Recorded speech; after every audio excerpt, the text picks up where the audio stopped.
Good evening, everyone. I'd like to call to order the Borough of Green Tree Council meeting for Monday, April 6, 2026. Happy Easter Monday. Hopefully everyone who celebrated had a good weekend, and also happy Passover to our Jewish friends. Let the record reflect the council met in executive session on April 1st to discuss legal and personnel matters. Before we begin tonight, I'd like to take a moment to acknowledge the passing of Donnie Folkmeyer. Donnie was a familiar face in our council meetings. He was someone who cared deeply about Green Tree. He cared deeply about where he lived. He helped make his streets safer by bringing to attention to council some traffic patterns, and as a result, we got some enforcement there and some signs, so that was all because of Donnie. We also knew Donnie, and many families knew him for the joy that he brought during the Christmas season, for a very important role that he played. And I'll just leave it at that. I think we can figure out what he did there. So we extend our sincere sympathies to Jill, his wife, and Amelia, his daughter. So during our moment of silence tonight, I ask that you keep Donnie in your thoughts, and also the men and women serving our country across the world. Okay, so moment of silence followed by Pledge of Allegiance.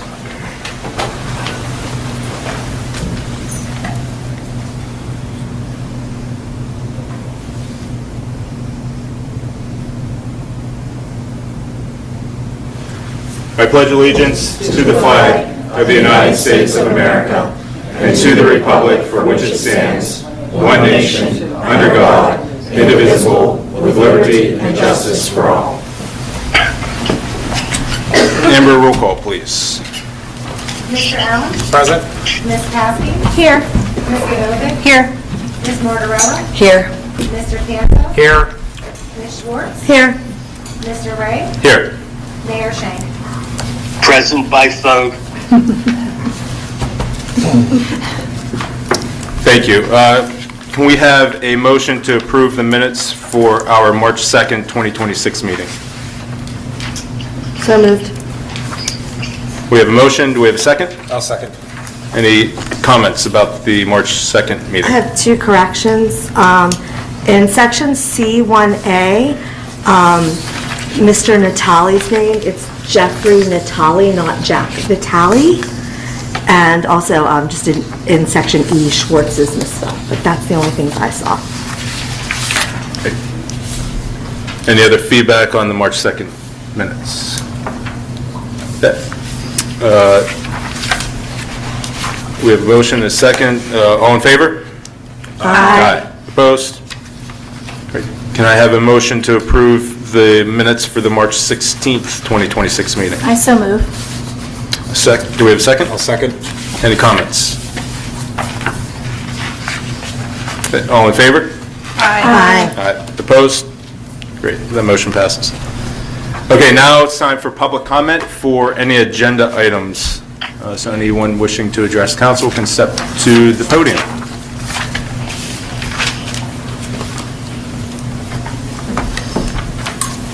Samantha Salopek, 1195 Green Tree Road. Elisa Kansky for Robin Hood Road. And Caitlin Kadem, 1168 Green Tree Road. And Matthew Swartzfigger, 1195 Green Tree Road. On behalf of Democrats for Green Tree, we support resolution number 1383, number 1384, number 1385, and thank council for bringing these resolutions to vote tonight and supporting these environmental efforts. Thank you. Thank you.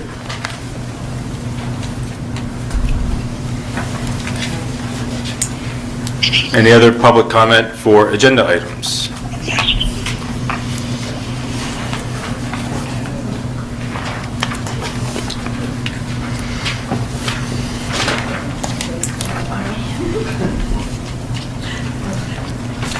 Marianne Walsh, 1079 Tomato Drive.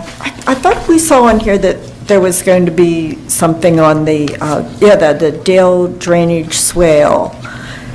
We're wondering what that work will entail. We live on Tomato, and then our property abuts Dale Drive, and the swale is between the to, and we don't know exactly what that entails, so I don't know, hopefully you'll be discussing that tonight, We or? will be. We have our engineer here Okay. that's going to be giving a presentation. Okay. Yeah, great.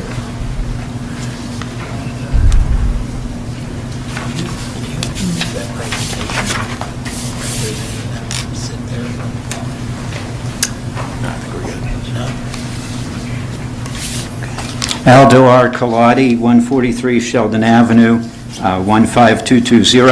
I would just like to briefly comment on this new section called Agenda Item Briefing. Perhaps you folks can elaborate at some point the purpose of this, or what you see the benefit of this, or whatever is. It seems to be helpful.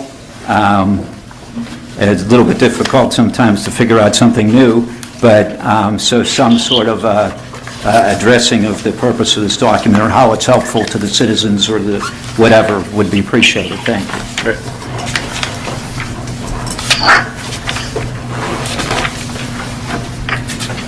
Any other public comment on agenda items?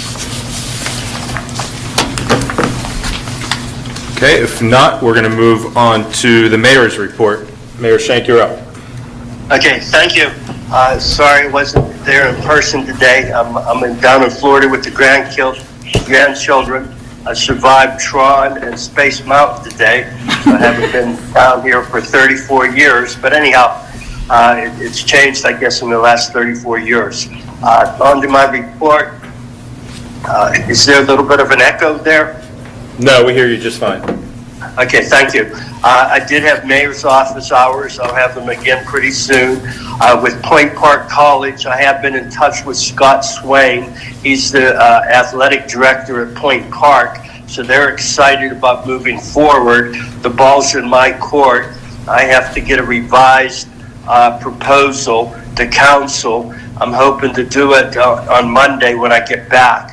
So I'll be back next Monday. Hopefully sometime next week, I'll be forwarding to council a new proposal to send to Point Park. So hopefully everybody can look at it very quickly and get back with their approval or non-approval, or any suggestions or revisions, so we can get this moving. Point Park would like to start, sometime this year, if we can reach a long-term agreement with them improving the field, and with the agreement for usage for our baseball teams, the high school baseball teams also.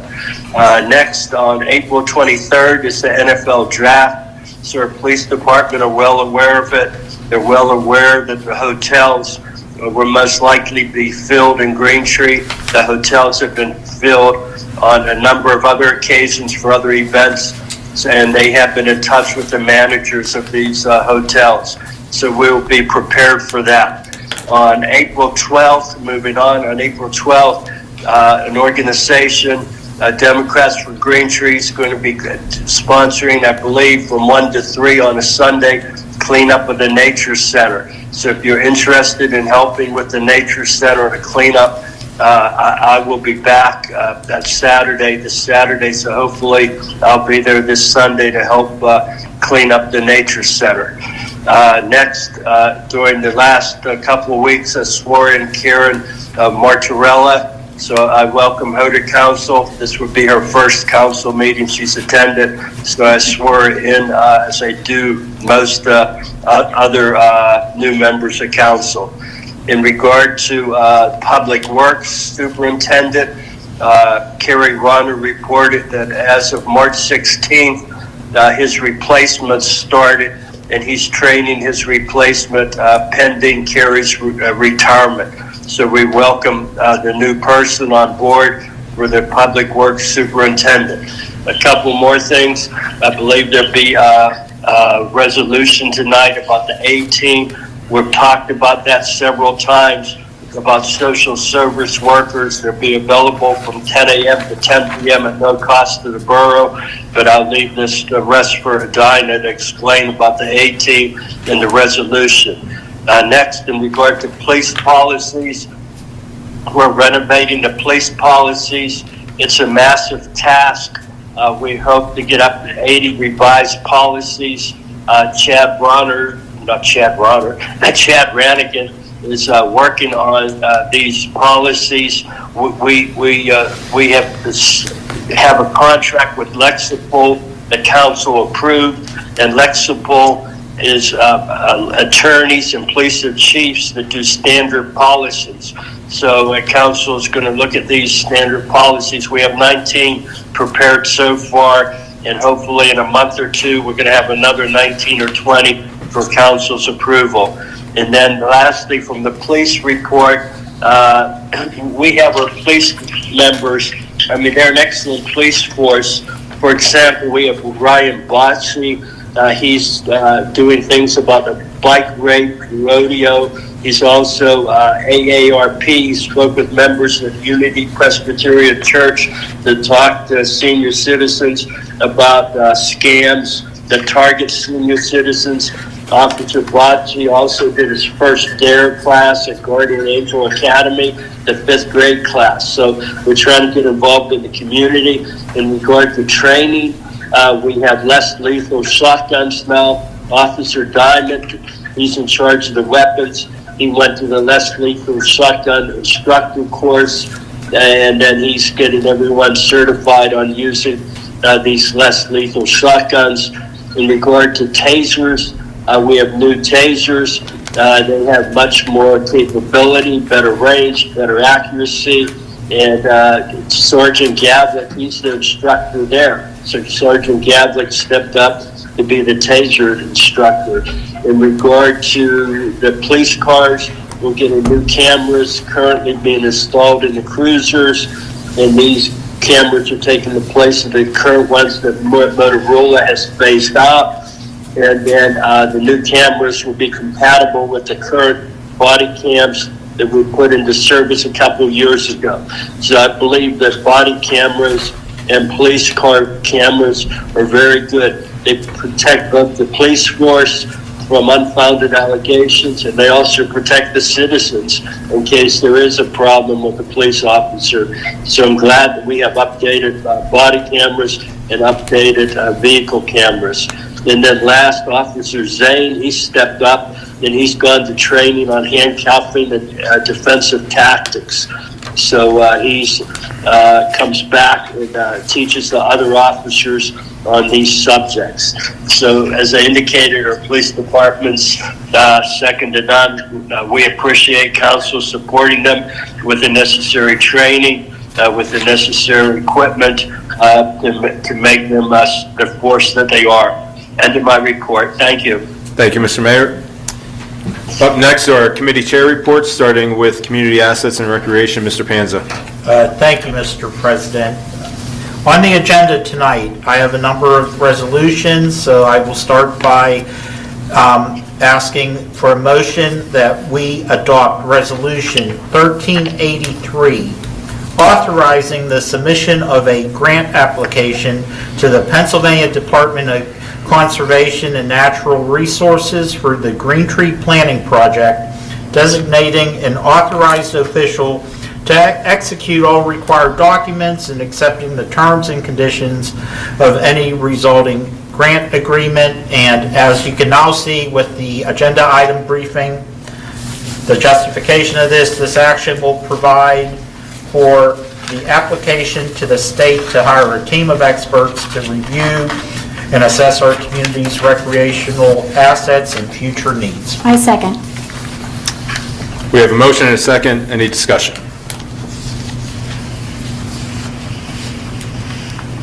So I think this is really important. I was on a call with DCNR. There's a ton of grant money available to support improving the green space around Green Tree.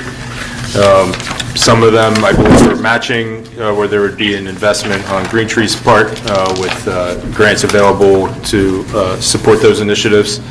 But I think some of our spaces have been neglected for quite some time, and so leveraging these grant dollars, I think, would be advantageous, and looking forward to the passing of this motion. I think any green grants we can apply for, we should, considering the name of our community. Agreed. Okay. Any other comments? Okay, if not, Amber, can we have a roll call, please? Mr. Panza? Yes. Ms. Mr. Allen? Yes. Ms. Kowski? Yes. Ms. Godovic? Yes. Ms. Margarella? Yes. Ms. Schwartz? Yes. Mr. Ray? Yes. That motion passes. Okay. Next is Resolution 1384, Park Rehabilitation and Development Grant for Park Edge Park Improvements. I would like to make a motion that we adopt Resolution 1384, authorizing the filing of a grant application with the Pennsylvania Department of Conservation and Natural Resources for the Park Edge Park improvements. We have a motion. Do we have a second? I'll second. We have a second. Any comments? This is an addition, because we've already gotten one grant for Park Edge that we applied for, correct? I believe we got one last year. I believe so. This might be an addition. This is an addition. That's this great, is- because yeah. it was, I think, it was a decent award, but it could use more, so. Yes, so, Right, and this is another one that's 50% 50%. match. Yep. which we did, remember we looked at all the parks and we saw. Oh, yeah, the gazebo needs love. Yes, absolutely. So, Mr. Sand, can you confirm that if this is in addition to a grant that we've already received? I believe we filed one last year, but did not receive the funding. Oh, we did Okay. not get it? I thought we had one that we did get for Park Edge, though. There No? were several parks that were awarded, including pool house renovations. Okay, but we did not get the Park Edge one? Okay. But not the Park Edge one. Okay, so this one is specifically for Park Edge, Yes. and anyone familiar with that park is in desperate need of rehabilitation, so looking forward to this funding as well. Hopefully it gets through. Any other comments? Okay, Amber, roll call, please. Mr. Cancel? yes, Mr. Allen? Yes. Ms. Kowski? Yes. Ms. Godovic? Yes. Ms. Margarella? Yes. Ms. Schwartz? Yes. Mr. Ray? Yes. That motion passes. okay, so we move on to Resolution 1385, application for Bird Town, Pennsylvania recognition. I would like to make a motion that we adopt Resolution number 1385, adopting initiatives to be recognized as a Pennsylvania Audubon Council, Bird Town, Pennsylvania. I'll second. We have a motion and a second. Any comments? I would like to thank Ms. Kansky and Ms. Salopek for bringing this to our attention. I think this is great, and again, looking forward to, you're right, this is like the Green Day in Green Tree, so this is really good. Looking forward to all the support that we have around this. And actually, some of the projects we are doing right now will coincide with the Bird Town initiative, removing non-native plants, replacing them. We could justify our money spent. We've gotten Ron on board with the Full plan. circle. Thank you. Well, I think this will enable us to get even more funding as we're designated with this designation. So I think great. it's kind of cool that we get to do this also in the spring. I was noticing as I was reading this, all the birds we can hear. So, yeah, so support this. Great. Roll call vote, please. Mr. Cancel? Yes. Mr. Allen? Yes. Ms. Kowski? Yes. Ms. Godovic? Yes. Ms. Margarella? Yes. Ms. Schwartz? Yes. Mr. Ray? Yes, that motion passes. Great. So, next on the agenda is we need to talk about the, I had a meeting with the Green Tree Baseball Association, Athletic Association, and there is a number of items that came up. Item number one was basically, okay, well, we'll just, okay, 4 years ago, Green Tree Athletic Association put vinyl signs on Green Tree Park identifying field names, code of conduct, and a welcome. These have a lifespan of 4 to 5 years. It was communicated between Judy and Carrie that they feel it's time to update the signs to a metal sign, which are roughly around $400 to $450 a piece, and they would like authorization to have them purchased so they can be applied for this year. So it's basically replacing the vinyl signs with a permanent metal sign that has already been in place. They would like authorization to go ahead. They have an account with Fast Signs, and if we would allow them to obtain the signs that are needed. So you think that would require a motion? Well, they're paying for the signs? No, I think we are paying for the signs. Green Tree is paying for those signs because they're like a permanent part of our field. Oh, these aren't you're not talking about the sponsorships on Oh, This is no, like no. Hemlock 2. Oh, yeah, yeah, yeah, Hemlock yeah. 1. Identification signs. signs. Yeah. So that is item number 1.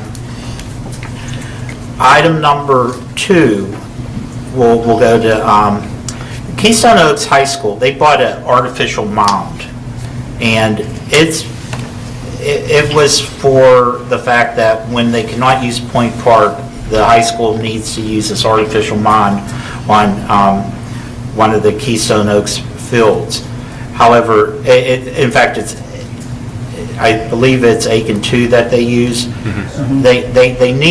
They need help with Public Works in removing the mound currently so that they can use the artificial mound.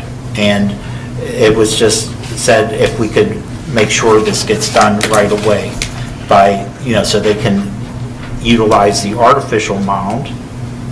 Item number 4, everyone really needs clarification on the use of Point Park Field currently. Is it our field? Is Point Park telling us when someone can go on the field? At this point, and we're talking this year, what is the status where, I believe it's our field, so if Keystone Oaks wants to use it, if Point Park's not on it, they're more than welcome to use that field.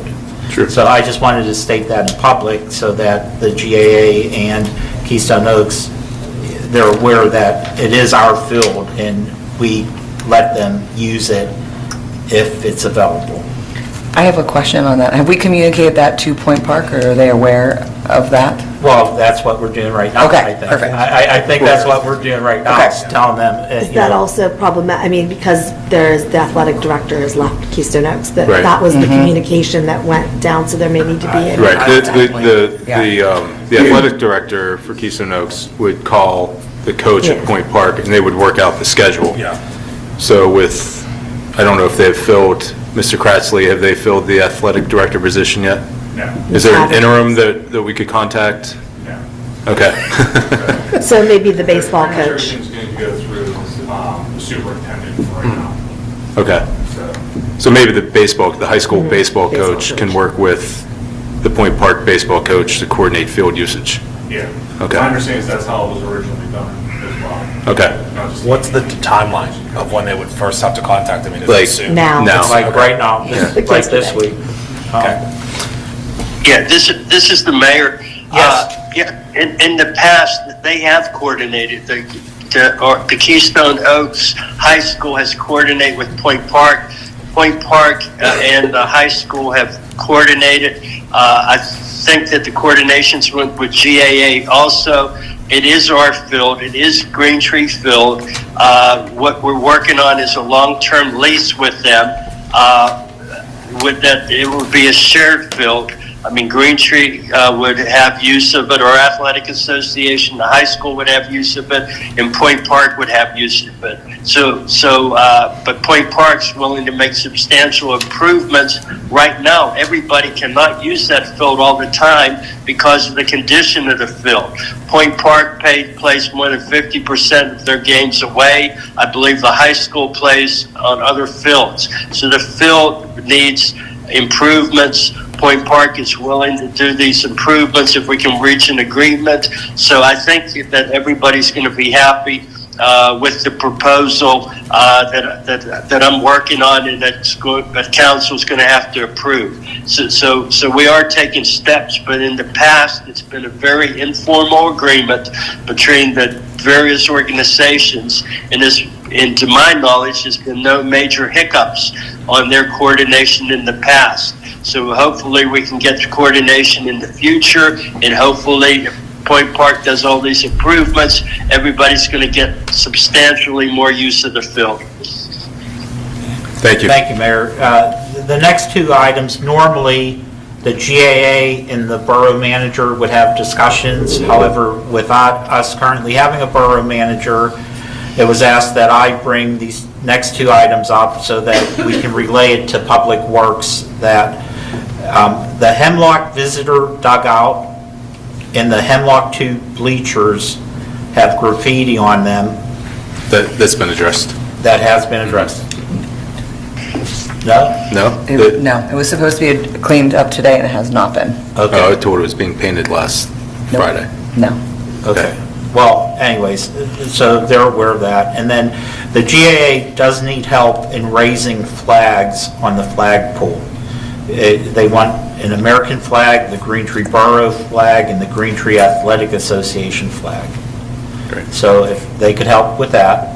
And then the final item is, we started talking about how for the last 30-some years, the Hemlock 1 and Hemlock 2, every time it rains, it gets ruts in it, it fills up with water. It's been an ongoing problem for 30 years. So rather than keep putting Band-Aids on it, we are going to aggressively look at trying to obtain some grants. The GAA does have some grant money right now, and possibly turfing those two fields, and then we would be good for a good 20 years afterwards. You know, fix it right this time for a change. I would suggest that it sounds like that would be a substantial improvement to the fields, that maybe we have the planning commission look at that. Okay. That also might come into the study that we just approved for recreational facilities. Yeah. Then they're going to look at all of our green spaces. Yeah. That is one of our green spaces. Yeah. So rather than immediately go in and try to, move some dirt around, we talked initially that try to make it through this current year, and we'll look aggressively at trying to solve the problem in the near future. And speaking of that, my final comment is yes, I would like the planning commission to look into the new swimming pool. Just email me your questions. But I wanted to discuss, I wanted to have a discussion with you before we email to see what direction, be on the same page on the direction. Yep. Okay, that is the end of my report. Great, thank you, Mr. Panza. Up next, Economic Development and Planning, Ms. Schwartz. All right, I'll start with my chair report. We had a public meeting on March 2nd, or March 12th via Zoom. Our meetings are regularly scheduled for the second Thursday of the month at 6 p.m. I did attend the second Planning Commission business meeting on March 25th. They're working on their review of the comprehensive plan action items. We discussed potential topics that may be coming to them from council's request in future months, one of which obviously was the pool project, lighting ordinances, and there may be others that are coming, as we just talked about with the fields. This month, our committee will not be having a public meeting. We're just going to be having a brief update to get our new council member up to speed as to where we are. And then our next public meeting will be held on May 14th. I did also, and I'll get to that last, our objectives so far for 2026 are, one, to ensure the Planning Commission and Council are moving in the same direction, that we have an ongoing dialogue with the Planning Commission by having a representative of our committee at their meetings to be there as a sounding board and also advisory, and also bring things back to Council. We will work at our meeting to kind of set up a rotation because they do have 2 meetings a month, and with everybody's schedules, we can't always all be there, but if the 3 of us can take turns, we can make sure we have a presence. Also, to look at holding joint public workshop meetings with Council and the Planning Commission at least 1 to 2 times a year on projects that have a greater impact on the community, like the pool or the fields, something where we can put Council and Planning together and bring the residents in so that we can get all the input that we need. Nice. Also to establish a policy feedback loop, specifically with Zoning Hearing Board. working with our code enforcement officer, that if the zoning board is hearing 3 or more cases on the same issue, fences, sheds, things like that, that maybe we take a look at those policies to see if maybe we're outdated in our practice or what we're doing, and take that back maybe to planning to be revised, to communicate directly with the borough staff and code enforcement officer when these issues happen, so that it's getting done in the right process. Third is to work to establish a business development and outreach program. We want to establish a business forum program with future quarterly events to create a dialogue between the borough and our business community, to host meetings a few times a year to provide pertinent information and access to borough officials and staff for our local businesses.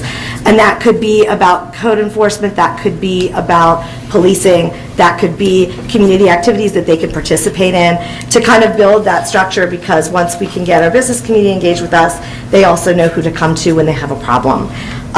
We would use the feedback from these events to improve policies and ordinances to better meet the needs of our business districts while enhancing our attractiveness to future business and still maintaining the standards that our residential residents require. Also looking into creating a small business welcome kit.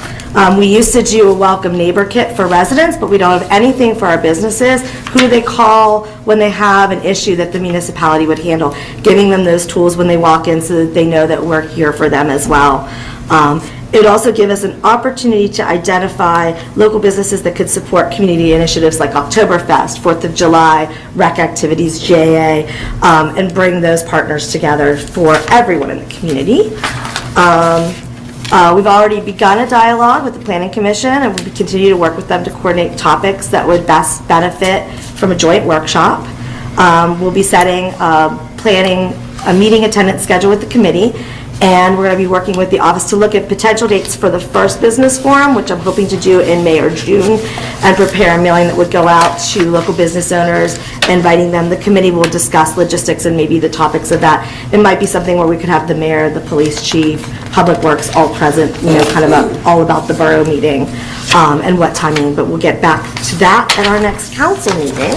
Great. And then, do you want me to do library liaison now? Sure. Because it's, Yeah. I did attend the library meeting this past month. Just an update from Medina.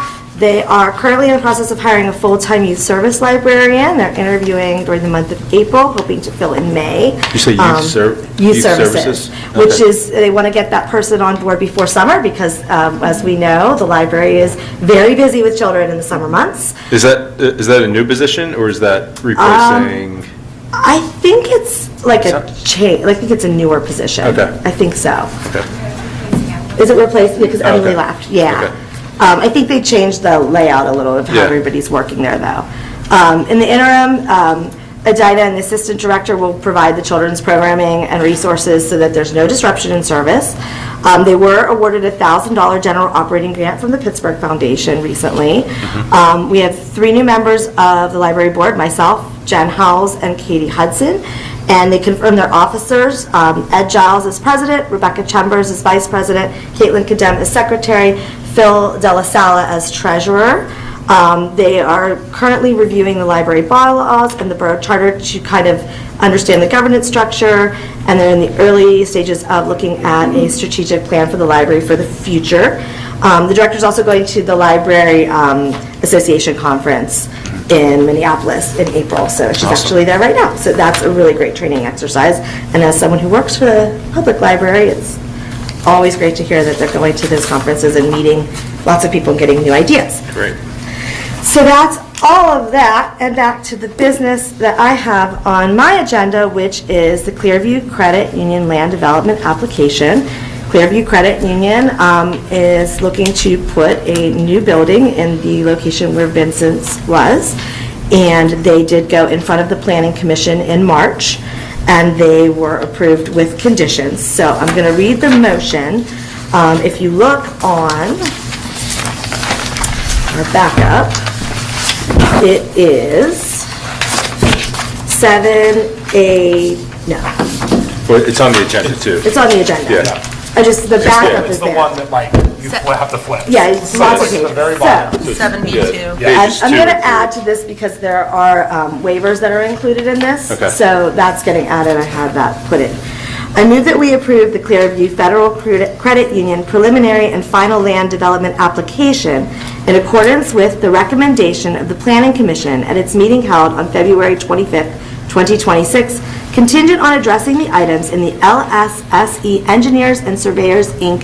letter dated March 25th, 2026, and interior lighting concerns with respect to nighttime glare noted by the Planning Commission, and waive the following requirements of Chapter 300 of the Borough of Green Tree Code of Ordinances, including impact statement, is that it? The impact statement, sidewalks, traffic impact statement, ACCD adequacy letter for E&S controls, and other items. Okay, we have a motion, do we have a second? I'll second. We have a second, would we welcome their, I think we have Yeah, they're representatives here from to the do a bank if they want to do a presentation, presentation? so- yes. Yeah, no, yep.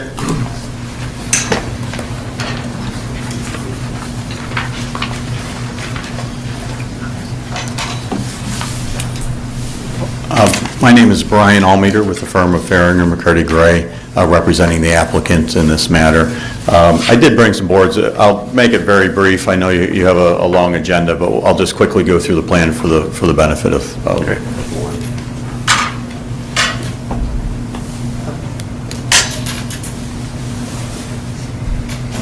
I do apologize for the residents sitting behind here, but got to face the board here.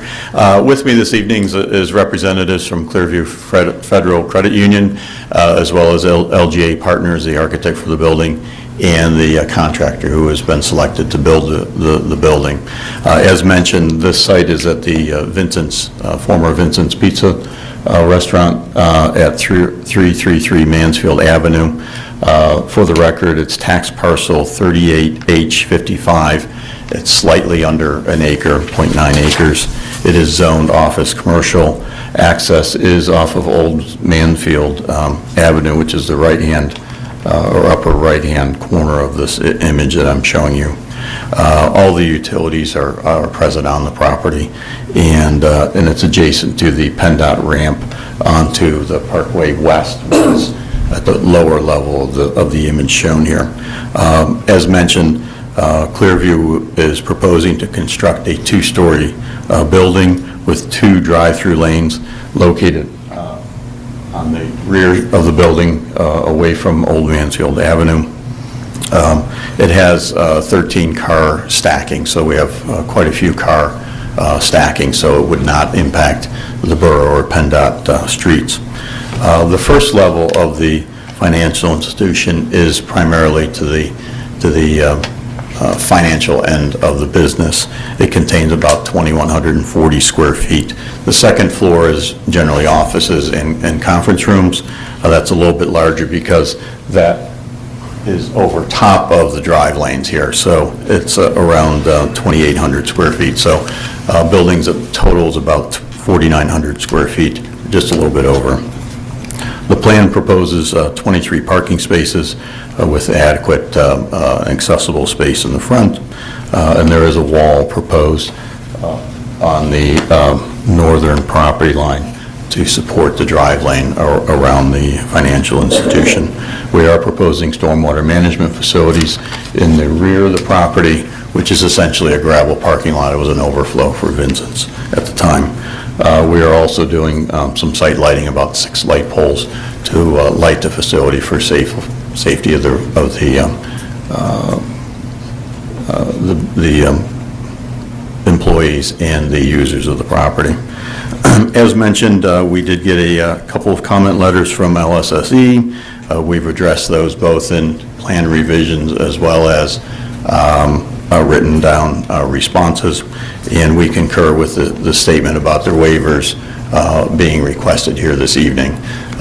Just because the site is a less intense use than what Vincent's was, and we feel that it's appropriate if the borough agrees to those revisions.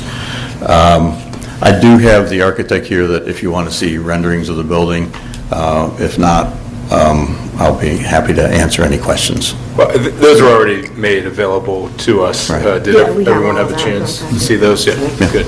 We're good. Okay. Yep. Anything else? Nope, that's Great. it. I'm just here if you have any additional questions, Any that's all. questions?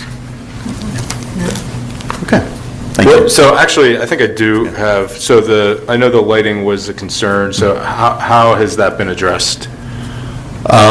Well, for the site lighting, we have provided to the engineers a photometric plan.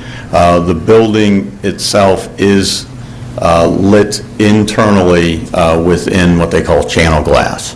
And there is a dimming feature in that material, and the owner and the architect would be certainly willing to work with the borough if that needs to change from what was originally proposed. So it does have that ability.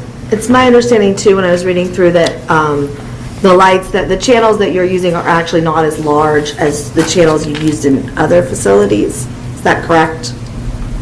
Like as far as height-wise, they're not as tall. One, I think, had them at 25 feet, I think you have them at 12. I think that the whole building is, Whole building's roughly 30 feet. the whole building is 30 feet tall, and there are panels of those that would be that entire Okay, so they would be height. the entire, Yeah. okay.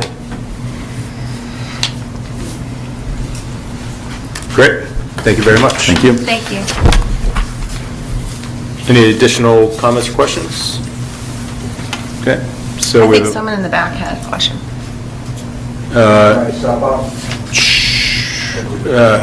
can you do it, just so we don't set a precedent? No. I'm just curious, you're talking about where the new Parkway West is going to have 2 lanes going on to that exit ramp. Have they thought about that? They have been in communication with PennDOT Okay. throughout the whole process. Okay. Yes. Great, so we have a motion and a second. All in favor? Aye. Opposed? Great. Before we move on, Ms. Schwartz, I just want to recognize Mr. Heckman, our code enforcement officer. Yes. Everyone knows that we have a sign ordinance where we can't have certain lighted signs on past 11 o'clock, so Mr. Heckman went out, I think it was last night. Last night, yeah. Yes, last night.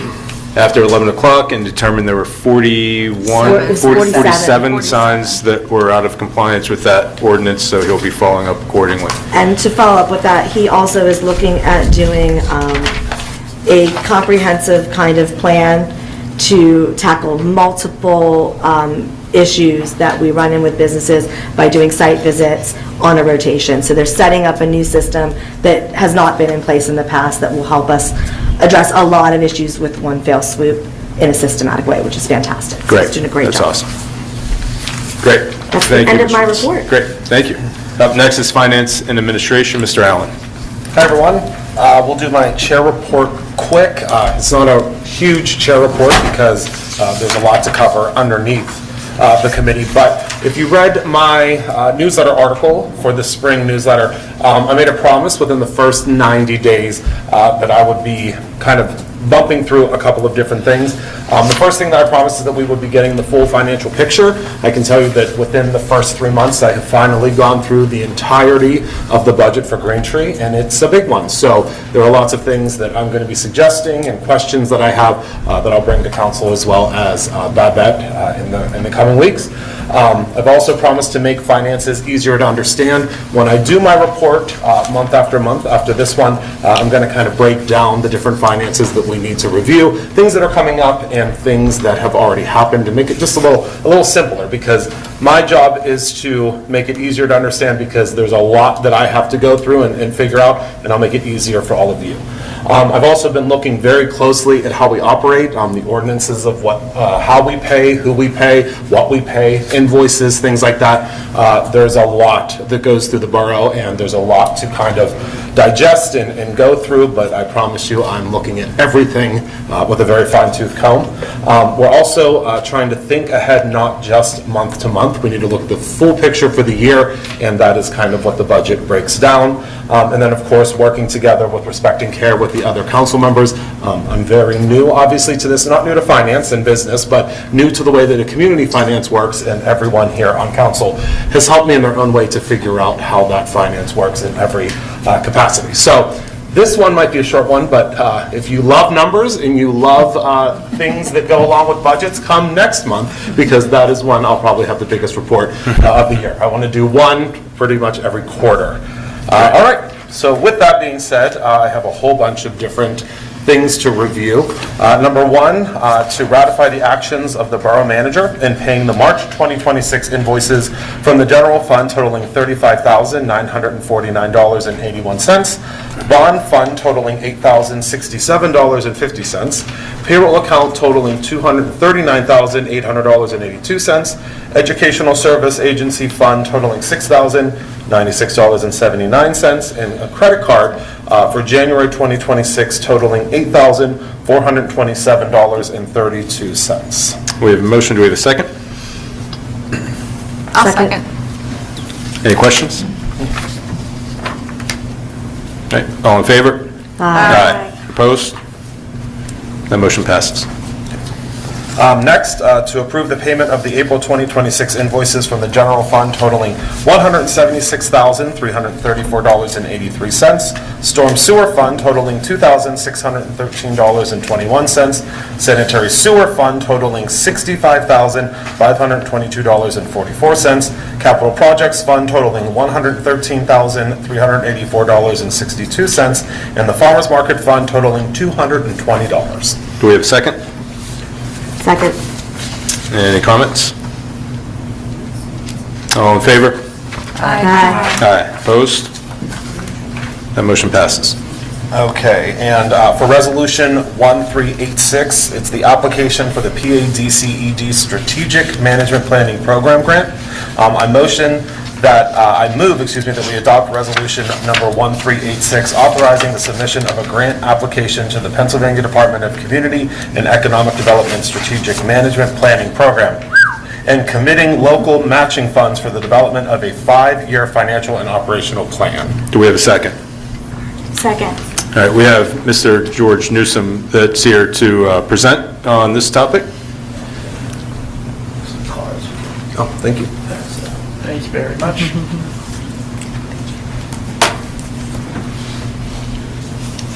Good evening, everybody, and thank you for having us here. So, within the Governor's Center for Local Government Services is the Department of Community and Economic Development, and I am your local government policy specialist. Allegheny County is my region, one of my regions, I should say, and so that's just a fancy way of saying for any situation involving the relationship between Green Tree and the state, I'm your guy. You're my people. So that's the way that works. I have had conversations with Mr. Ray and the interim manager previously, and we also met on a Teams call. I'll be brief, but I want to start by saying you guys are visionaries for the community. Whether you recognize it or realize it or not, you're there because you have a vision. If you haven't written it down, I would encourage you to write it down and have it somewhere on record. The pleasure I get in my job is for the state, I get to be a resource for the communities that I partner with and help your visions come to fruition. And my job is to help you find resources that can make that a possibility. So people usually like to see me coming because I bring a check. But anyway, I will say two things just before I start. Two things that are the greatest pitfalls for grant applications. One thing is people just don't follow the guidelines. And they're in bold letters on the applications. But I sometimes get follow-up calls, and they say, hey, Mr. Newsom, what's going on with our grant application? And I'll say, well, let's look through the guidelines. And they'll say, I didn't see number 4. And I'll say, well, that's probably why your application is being held up. The second thing is there has to be a point of contact person. Somebody has to be established as the point of contact with whom I can work with to either request documentation or give documentation or guide you through the application process and so on and so forth. We want to make this as easy as possible. So that's why I'm here to help guide you through that. We are an information highway. We don't have any punitive or sanctioning authority. We just give you information. Ultimately, you use it and vote on it, what you want to do with it. With that information, you can say, hey, George, that was a great suggestion. We're going to try to use it. Or you can say, hey, George, you're totally from Mars, and you can go back to where you came from. And that's okay. That's happened before. But what we do is, in being that information highway, we supply the communities that we partner with tools. My particular area of concentration is finance. So when you submit your annual audits, when you do your MS 965, when you fill out your survey of financial conditions reports, when you do your appointed and elected officials documentation, I get to see all that. And it goes into different portals that I have access to. And I get to see whether the audits state a picture of or state a trend as to where your community might be headed, whether it be a negative trend, a positive trend, or indifferent. And sometimes to the different portals that the information goes to, I get a flag.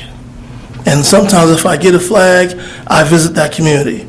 And I just inform them that, hey, you know, you were flagged in this area or that area. Let's have a conversation, because maybe there's some tools that we can give you from the state that can help you become unflagged, you know, or help you move in a more positive direction than what you're in.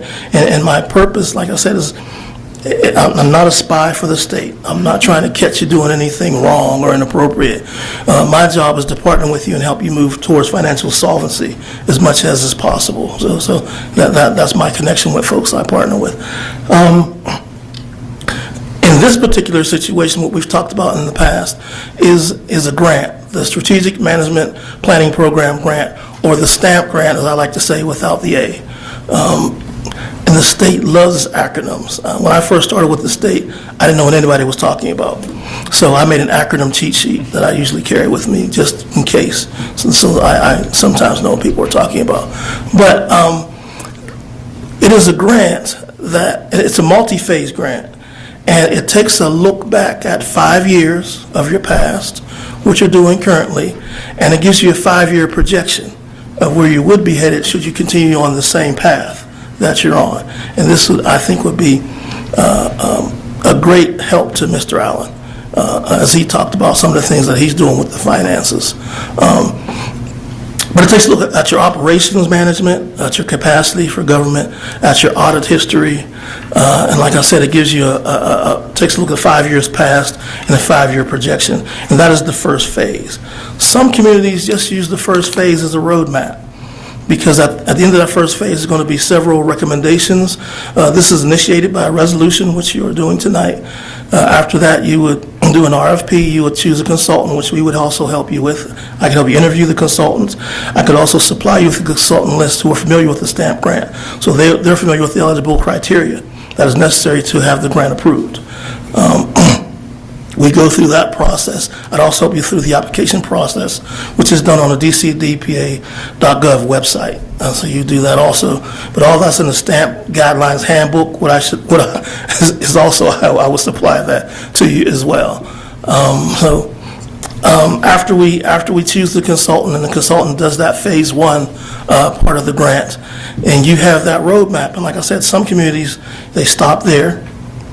However, if you want to go to subsequent phases, you would take advantage of the recommendations that are in the final report.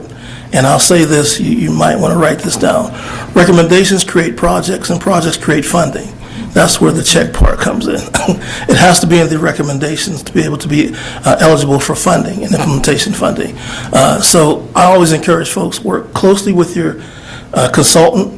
You're going to probably know the community closer and better than them, so let them know what type of projects that you want to have potentially funded. Does every project get funded? Probably not, but a lot of projects do get funded. Some of the type of projects that get funded are IT upgrades, code enforcement software, New Sewickley and Beaver got ballistic shields for their police department, things like that. So, we could talk through the recommendations that are going to be in the final report. And if you want to, have subsequent phases after phase one and go after those recommendations, you would contact me and I will take you through that process. The eligible amount of funding that is available in each phase, this is per phase, is the minimum is usually $40,000. The maximum is usually about $200,000. That's per phase. Is a 50% match. So whatever you're asking for, you would be asked to match that. And I'm happy to say your finances, having looked at them, look like you guys will be able to make the 50% match. Some communities, if they could prove a financial hardship, the match could be reduced to as low as 10%. I don't think you guys will qualify for that. That's a good thing. That's a very good thing. So your finances are like that. So I'm here to walk you through the process. Should you pass the resolution and want to move forward after tonight, I will take you through the application process. We have 3 rounds of reviews. One round is in January, our next round of review is in June, and our final review is in September, October-ish. There are other local policy specialists throughout the state who do the same thing I do with the regions that they partner with, and we are all kind of competing for the same pot of money. So I like to say you have folks at a state level competing with each other to help you. Wow, what a position to be in. I think that's a great position to be in. And I will also say that when I go and do my round of reviews for the communities that I'm fighting for, or for the grants, in 3 years, I have not lost. So I like my undefeated record. So that's why I like to get to know my communities, who I'm representing, so I can make a very competent presentation when the reviews come. But this is something that could be helpful to you guys. Like I said, as Mr. Allen talked about the various situation that he's in and the things that he has to deal with in the upcoming months, I think this will be a great help to him. Also, the planning department, also just overall knowledge. Everything is transparency is paramount for us, which is why we make a public presentation of what we do and who we are and how we can help. Well, we're glad you're on our side. Okay. I think that's it. Any questions for anybody? That's the short version. No? I'm curious, we just heard about this in our training. Yes. And the question I have is, the phase where you do the assessment, is there a cost to us for that assessment? That is the cost. Yes, that is where the cost, that is the initial cost that will be associated with be hiring the consultant through the RFP process. There will be a cost associated with that. I will give you a sample RFP, and it's pretty. It's a template basically that you fill in the information, and we can send it out to the potential consultants, and they would come back with the price. Or you can give them a price point and say what you're willing to pay, for it, because who knows, they may price themselves out of a job. Great. Well, Mr. Newsom, thanks for coming tonight and for your presentation. Really appreciate it. Thank you. Thank you. Any other questions or comments? Great. So, roll call for Resolution 1386. Mr. Allen? Yes. Ms. Kowski? Yes. Ms. Vidovic? Yes. Ms. Margarella? Yes. Mr. Panza? Yes. Ms. Schwartz? Yes. Mr. Ray? Yes. That resolution passes. For our guests, Mr. Newsom and our guests from the bank, you don't have to stay the entire meeting. You can take off. You won't hurt our feelings. So we appreciate it. Thank you. Thank you. Okay, and I have a motion also to move that we authorize the interim borough manager to lien the 2025 unpaid real estate taxes. Second. We have a motion and a second. All in favor? Aye. I'm sorry. Any comments? Nope. Okay. All in favor? Aye. Opposed? That motion passes. All right, and lastly, we need to designate the official borough publication. I move that we designate the Pittsburgh Tribune Review as the Borough of Green Tree's newspaper of general circulation, and that will be effective Monday, May 4th of 2026. I'll second. We have a motion and a second. Any comments? Yeah, boy, ironically, Ironically.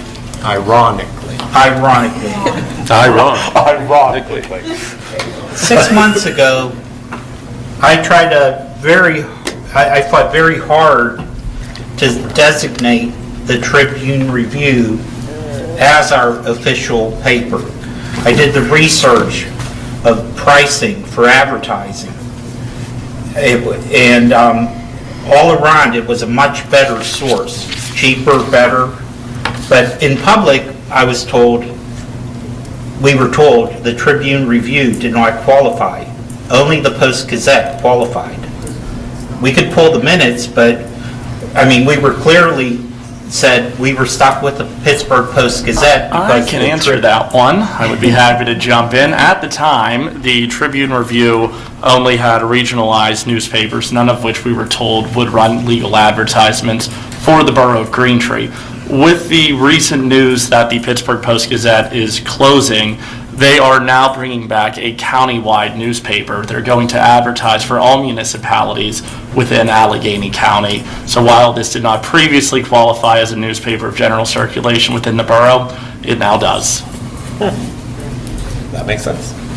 But at the time, though, they did own other local newspapers.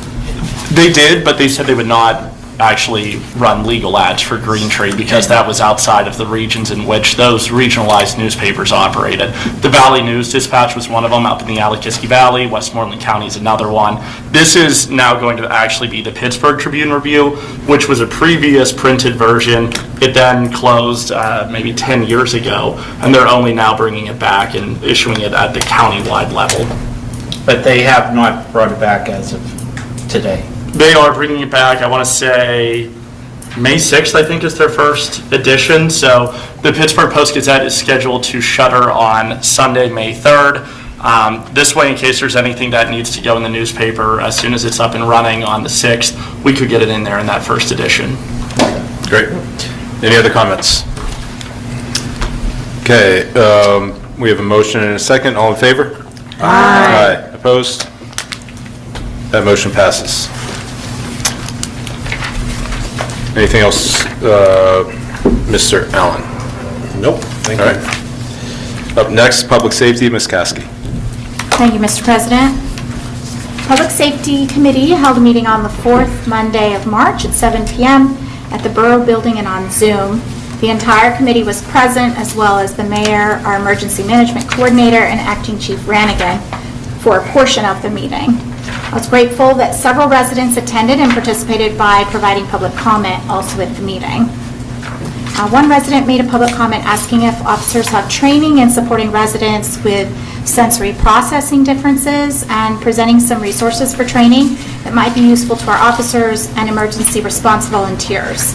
I've asked the mayor to explore this and see if we can support training for our officers, and I'm even wondering if we can support training for our volunteer fire department, if that would be appropriate as well.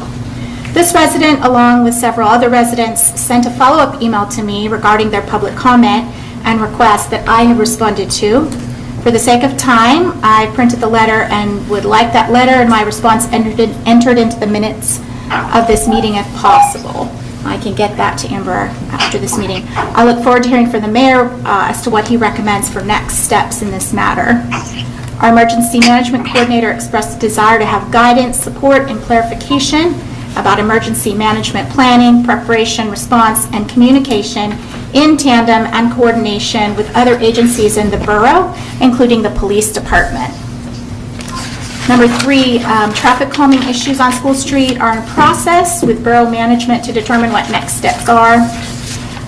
Number 4, this committee stands ready to help with deer mitigation as is appropriate or needed, and at our committee meeting, encourage residents to complete the survey if they hadn't already. Also, the A-team training is beginning soon for the police department, as the mayor mentioned. This committee is recommending that we vote to approve the utilization of the A-team services this month here in Green Tree, as we have on the agenda.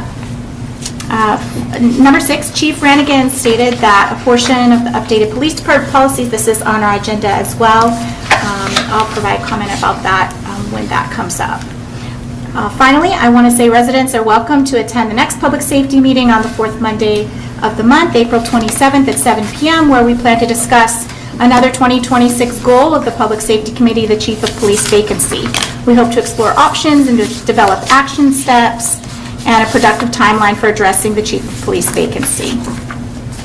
And I guess the next thing is number 2 here, the adoption of the Green Tree Borough Police Department policies. I don't know how to address this because I would actually like to move that we table this.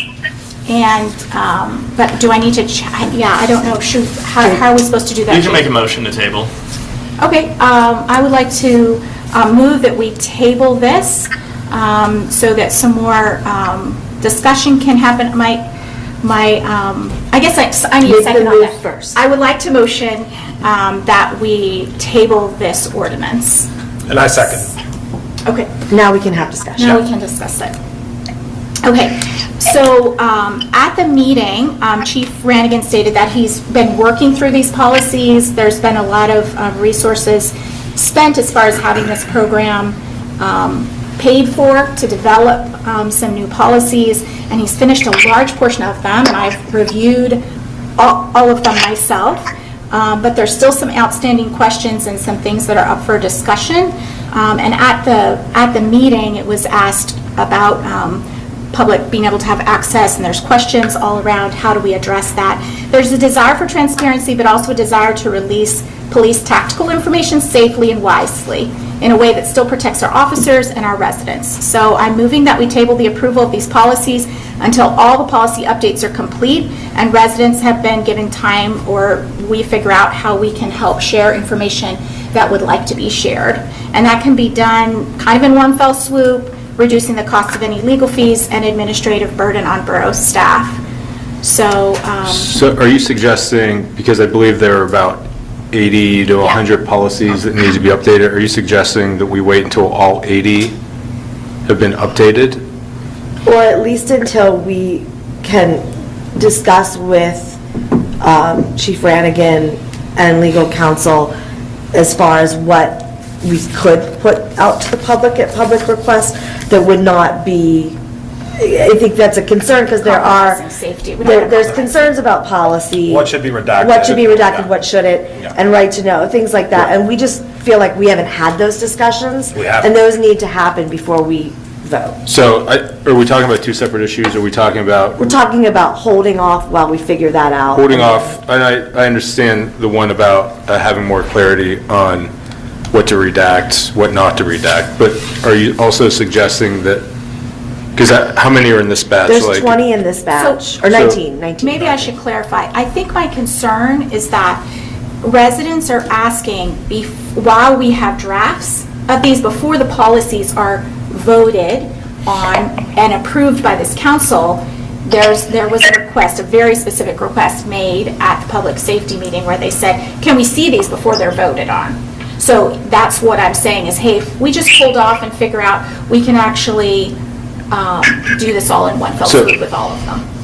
But it might take months or We could put years them to in do halfway. 80. Well, his we're goal is trying- 1 year to get them all done. Yeah, I don't think it would be in our officers' best interest to wait a year. I agree. To have them all out at the same time. I think what we're talking about is a policy issue around transparency, which I can get behind. Right, and it's let's also figure that- that out. yeah. And so we figure out how we're going to, what the policy would be for making these policies public, right? Once you figure that out, then are you, and is your committee in agreement of a phased approach? I think we're or fine batch with approach, phase like doing once we've done that. 20 at a time?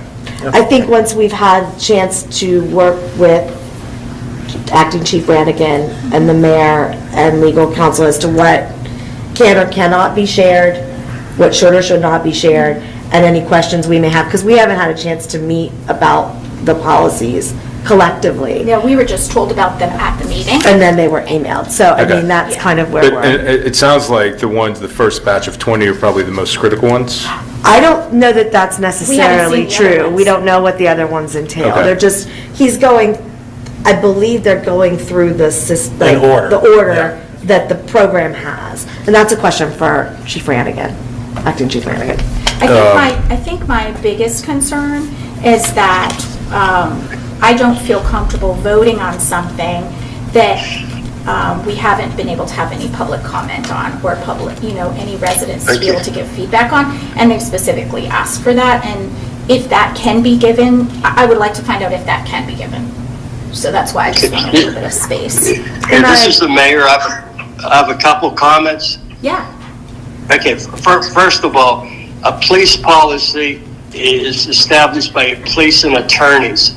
We're not looking for I'm going to go out there and just say, we're not looking for public input, what we should put in our policies.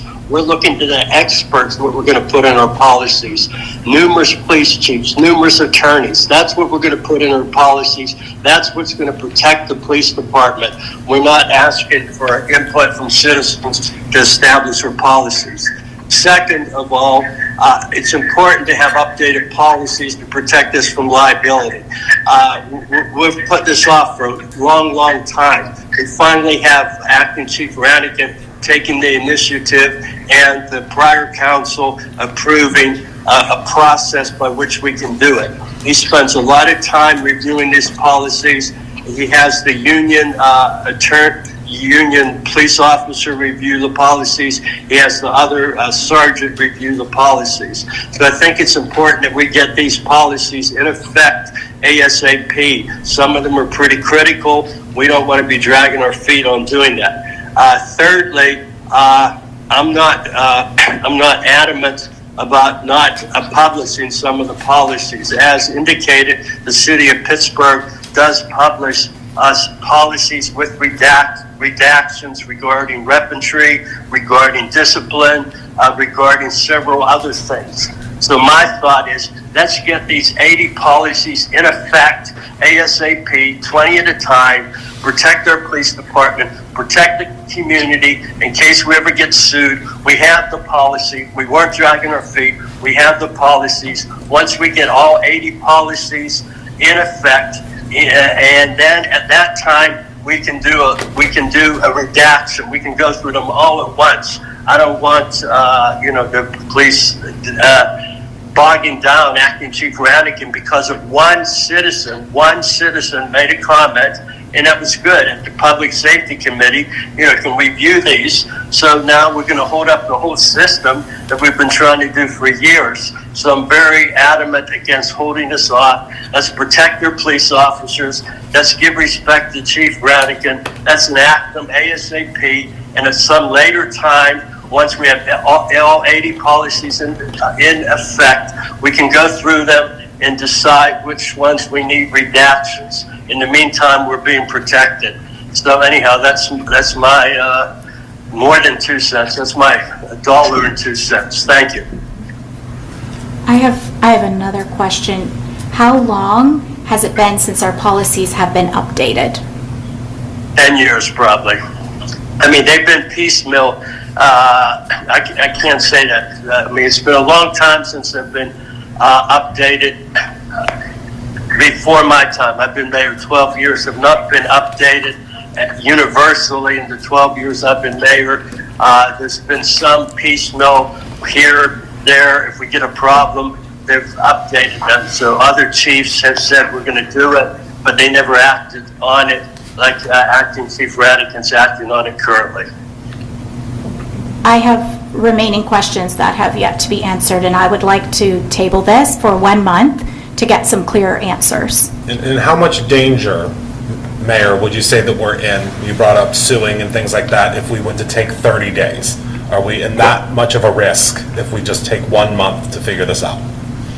Well, you never know. I mean, it's not a risk. I know. So, I mean, what's 30 more days? I got these. It's not a great risk. It's not a great risk. I mean, because we have a good police department. So our police department, with or without a good policy, they know what to do. So it's not a great risk. It's a minuscule risk, but it is a risk. And you have someone acting. You have someone moving along, and I think the questions. I don't know what questions are there. I mean, we can do redactions. Let's get the policies in effect and do redactions when we have them all in there and make what public you guys decide. I mean, I don't see all these unanswered questions. I don't see the sky falling. I don't see Chicken Little right now because one citizen made a comment. So sorry, that's my thought. Thank you. Ms. Kosky, what questions, if we were to wait a month, what questions do you need to have answered in order to move this forward? I have asked that I would like to know what are these policies changing? What's changing? Because we're updating things. What are we updating? What policies are new? What are the policies that are going to, what are the new policies? What are changing? Are we taking things away that we have in other policies? So I would like a comparison, at least an outline of some kind. A summary would be fine. A summary would be fine. These are the changes, this policy, and I know it's probably cumbersome, so I feel I don't want to ask for too much, but I also would just like an explanation. I got told these were being presented, I was handed the entire document, and I don't feel like I have the expertise myself to be able to look at them and really make an educated vote here tonight. And so that was why I was grateful there's other people saying, hey, we'd be happy to look at them, but then I'm told they can't. So I'm just giving a little pushback saying I'd love to work this out, get some more information. I'm not wanting to kick this can far, far down the road. I just think at this point, we've got this. And then, Do you think it's reasonable to have answers to those questions before the next meeting? I don't know. I think that's a question for Mayor Brannigan. No, it's not reasonable to have answers to those questions. We have 20 policies. So, I mean, I'm not going to ask Acting Chief Brannigan to sit down and look at the 20 old policies, compare them to the 20 new policies. That's just going to take his time away from acting on the new policies. Like I said, we hired this source. We're paying thousands of dollars because this is the premier source. They have attorneys. They have police chiefs. They have everyone doing this. They incorporate best practices. They incorporate best standards. This is what you're supposed to do. This is what other municipalities are doing to protect themselves. And then we're going to drag our feet on this. I mean, we have been dragging our feet. So anyhow, I don't think it's... Acting Chief Brannigan has lots to do. He doesn't have a secretary right now. He's not going to go through and spend hours and hours and hours to try to explain we did A before, now we're doing B.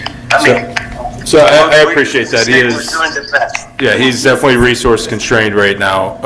Is this something Lexipol LLC could tell us? Because from what I'm understanding, it wouldn't be Chad that's doing them anyway, if I'm reading it. So I think, Mayor, you are correct. The policies that he's utilizing are the gold standards that have been approved by attorneys, by police officers, police chiefs, commission boards to put together the best practices in policing.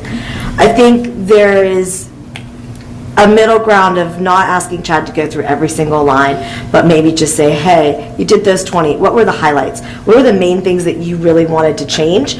I don't think that's I think he knows. I think Chad knows immediately what are the big things he just changed on those. And that's really, I think, more important than anything. I don't think it needs to be line by line. I don't think it needs to be every single ordinance.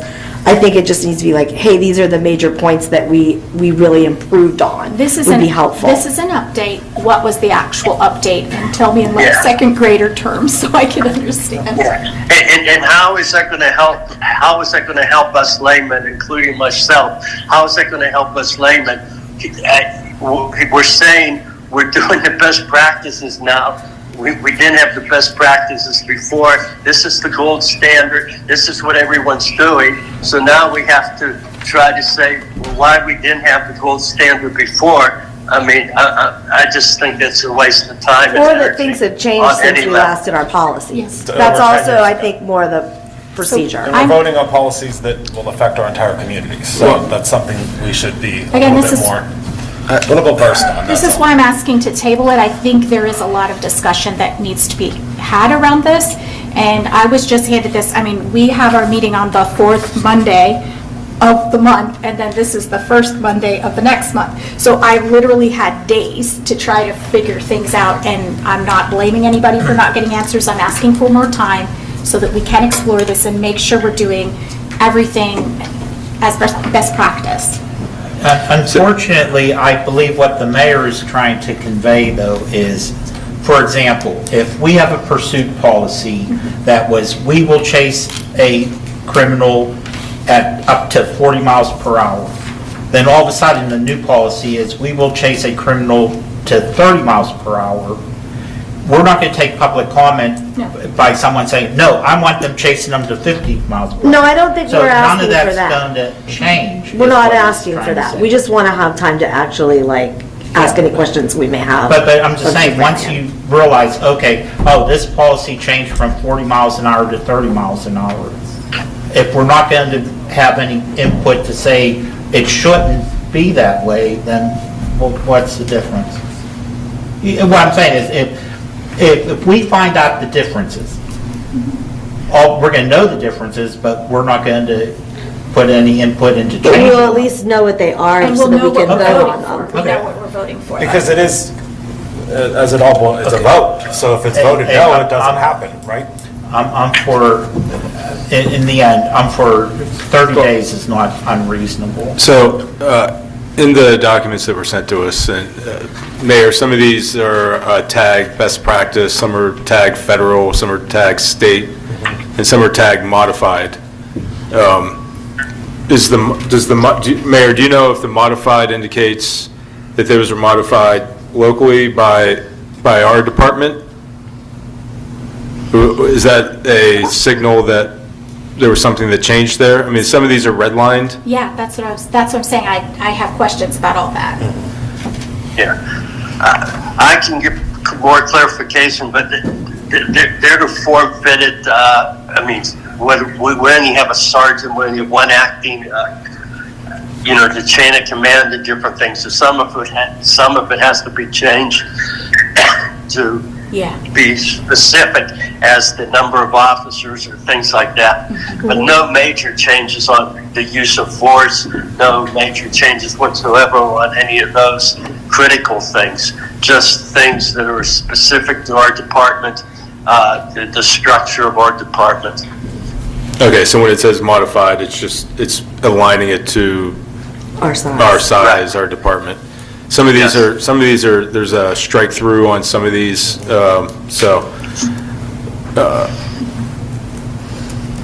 okay. So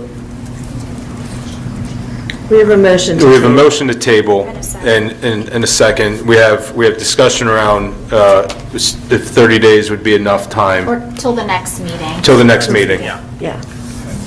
And then I agree with the mayor, though, our department is resource constrained with not so I wouldn't put too much on Chad. Well, Yeah. and we can, if we need to table this at the next meeting, we need to table it. I would say, let's just see where we're at, maybe, I don't know. I think as a committee, we can work through our questions and get them together so that we can have this dealt with at our meeting this month, before we have another council meeting. Which would be before the other council. Which is before the other, I think that it'll be a priority for us. Mayor, I know you gave your $1.02. Sounds like we're moving in a direction to table for 30 days to get a little bit more clarification. Could you work with the Public Safety Committee to address some of those issues so that we can vote on these policies next month? As long as I think they're reasonable questions, I will. Okay. We will be very reasonable. All right, so we have a motion and a second to table the ordinance number 1918. Roll call vote, please. All in favor? Aye. Opposed? All right, that motion is tabled. Resolution 1387, the Green Tree Police Department Alternate Response, or A-Team Assistance. I move that we adopt Resolution 1387, authorizing the Green Tree Police Department to request the services of the Alternate Response Team, the A-Team. Do you have a second? Second. I'll second. Okay, we have a motion and a second. Comments?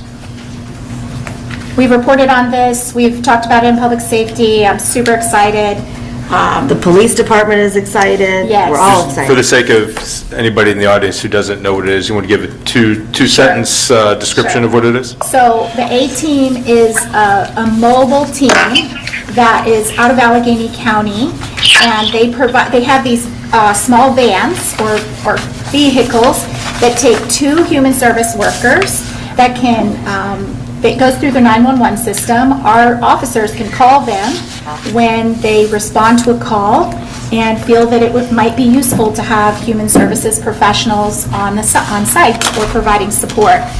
And they also have sensory kits. They're trained in all sorts of things, and they can also do follow-up calls. And they're just an amazing nonprofit program that costs us $0.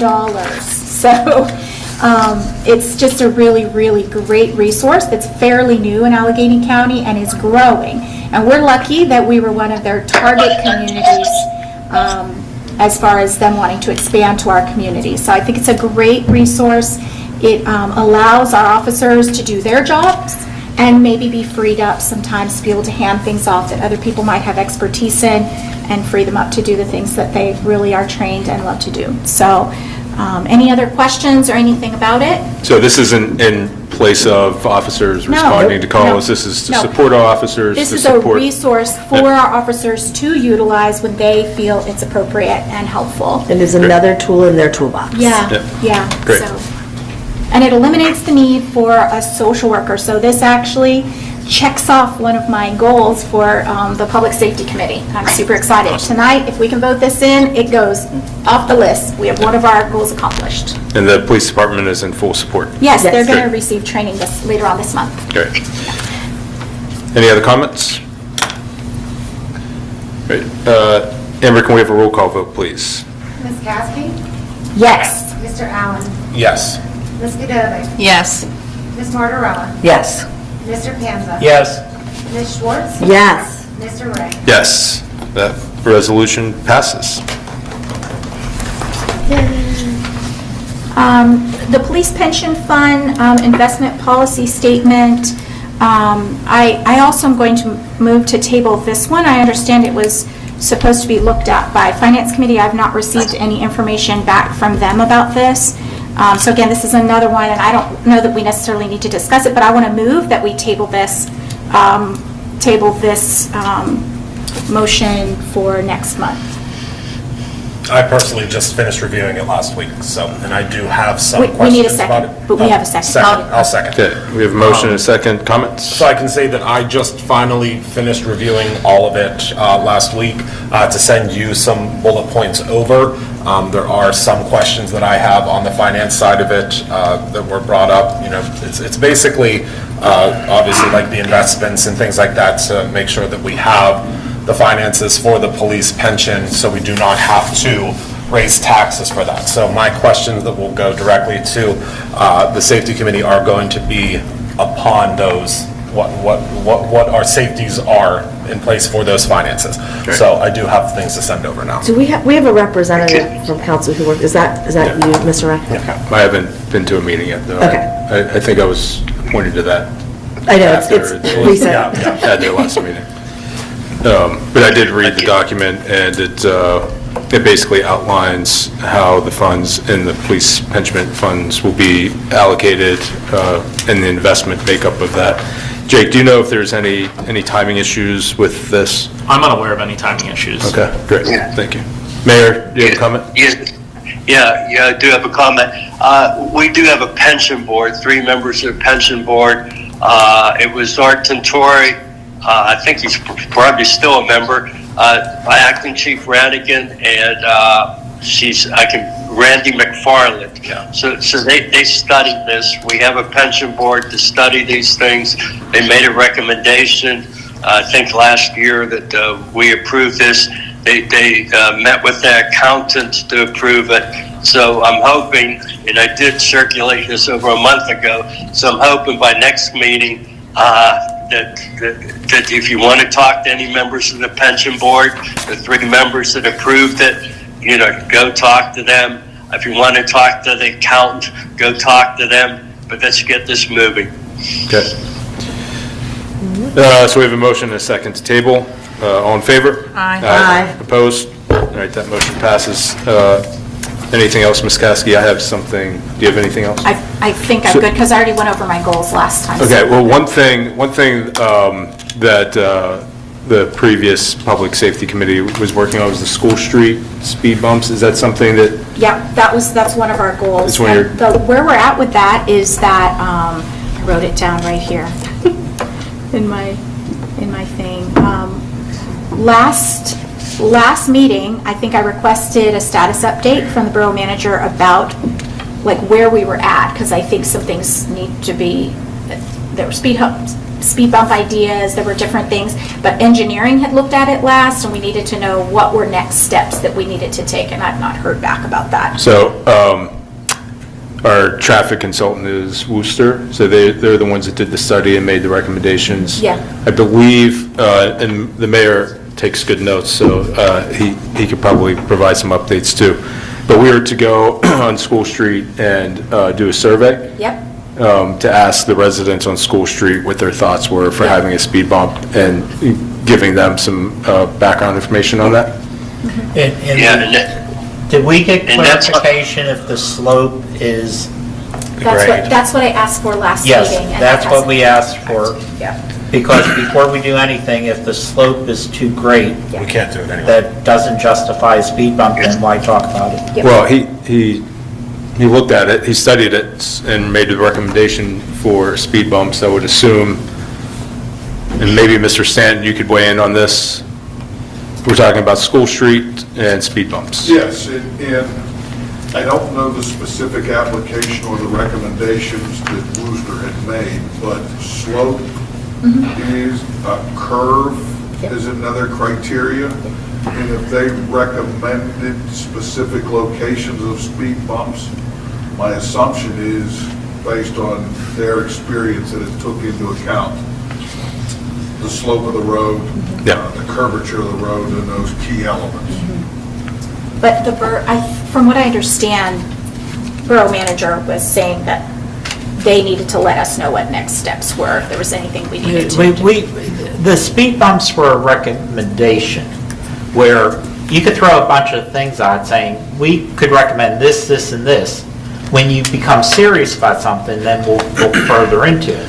So even though he threw the speed bumps out there, until we said, yeah, we're interested, I don't think he actually measured what the slope of School Street actually is to see if it qualifies. I think he did. I'll resend the report.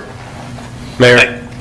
Yeah, this is the mayor. I said I'd do two things, which I've not done yet, and I will do them. I will call Worcester, just because the state that we were in with the managers and things. I'll call Worcester. I'll verify that the assumption that I'm making also that the slope's not too great. But I will get verification from them that the slope's not too great for speed humps.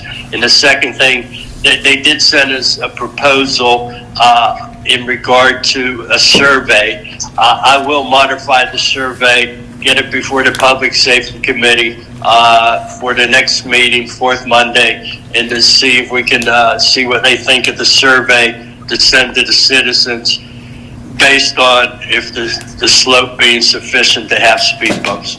Well, it's real simple now. I just looked. You cannot have a speed bump if the slope is greater than 7%. So what is the slope of School Street? I haven't measured. Well, then, I guess that's why we still need to answer that, okay? Okay.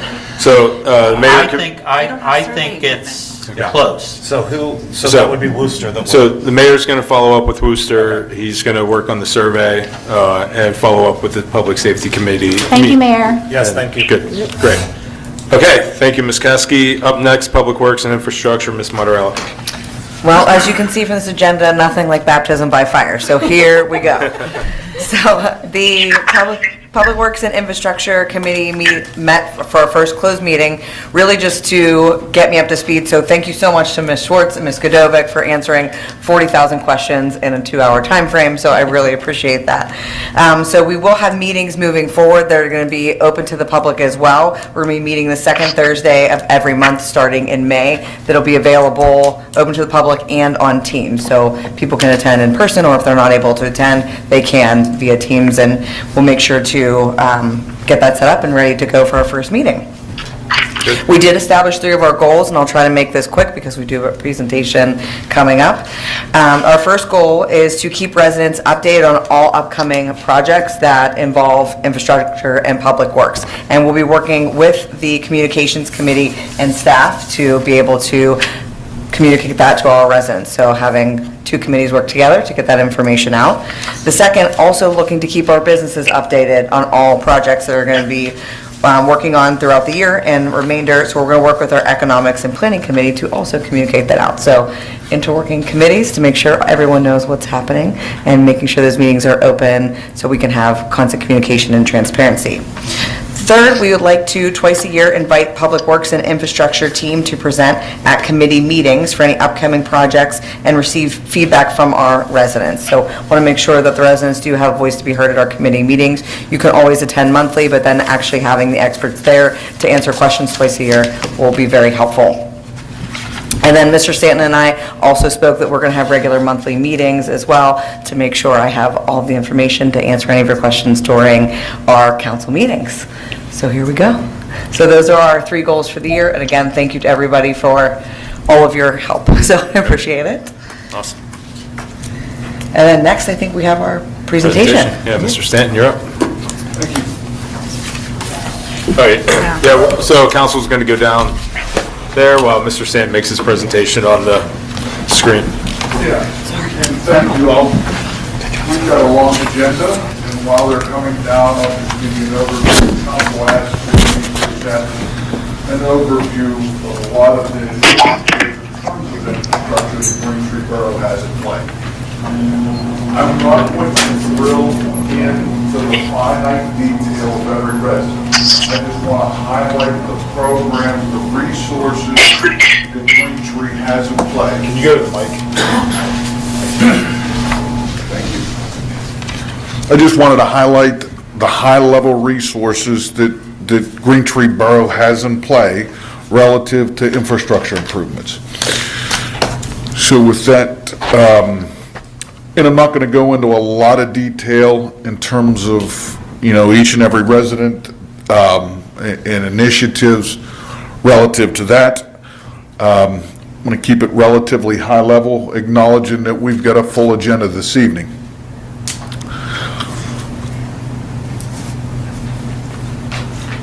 And there are several slides that are in council's packet.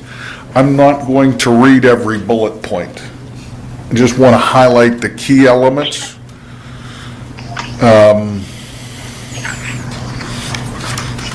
That are in the PowerPoint presentation, and I'll kind of go in order in terms of our sanitary sewer system, storm sewer system, roadway infrastructure, sideway infrastructure, a lot of miscellaneous initiatives in Green Tree Borough, and then grant application and programming.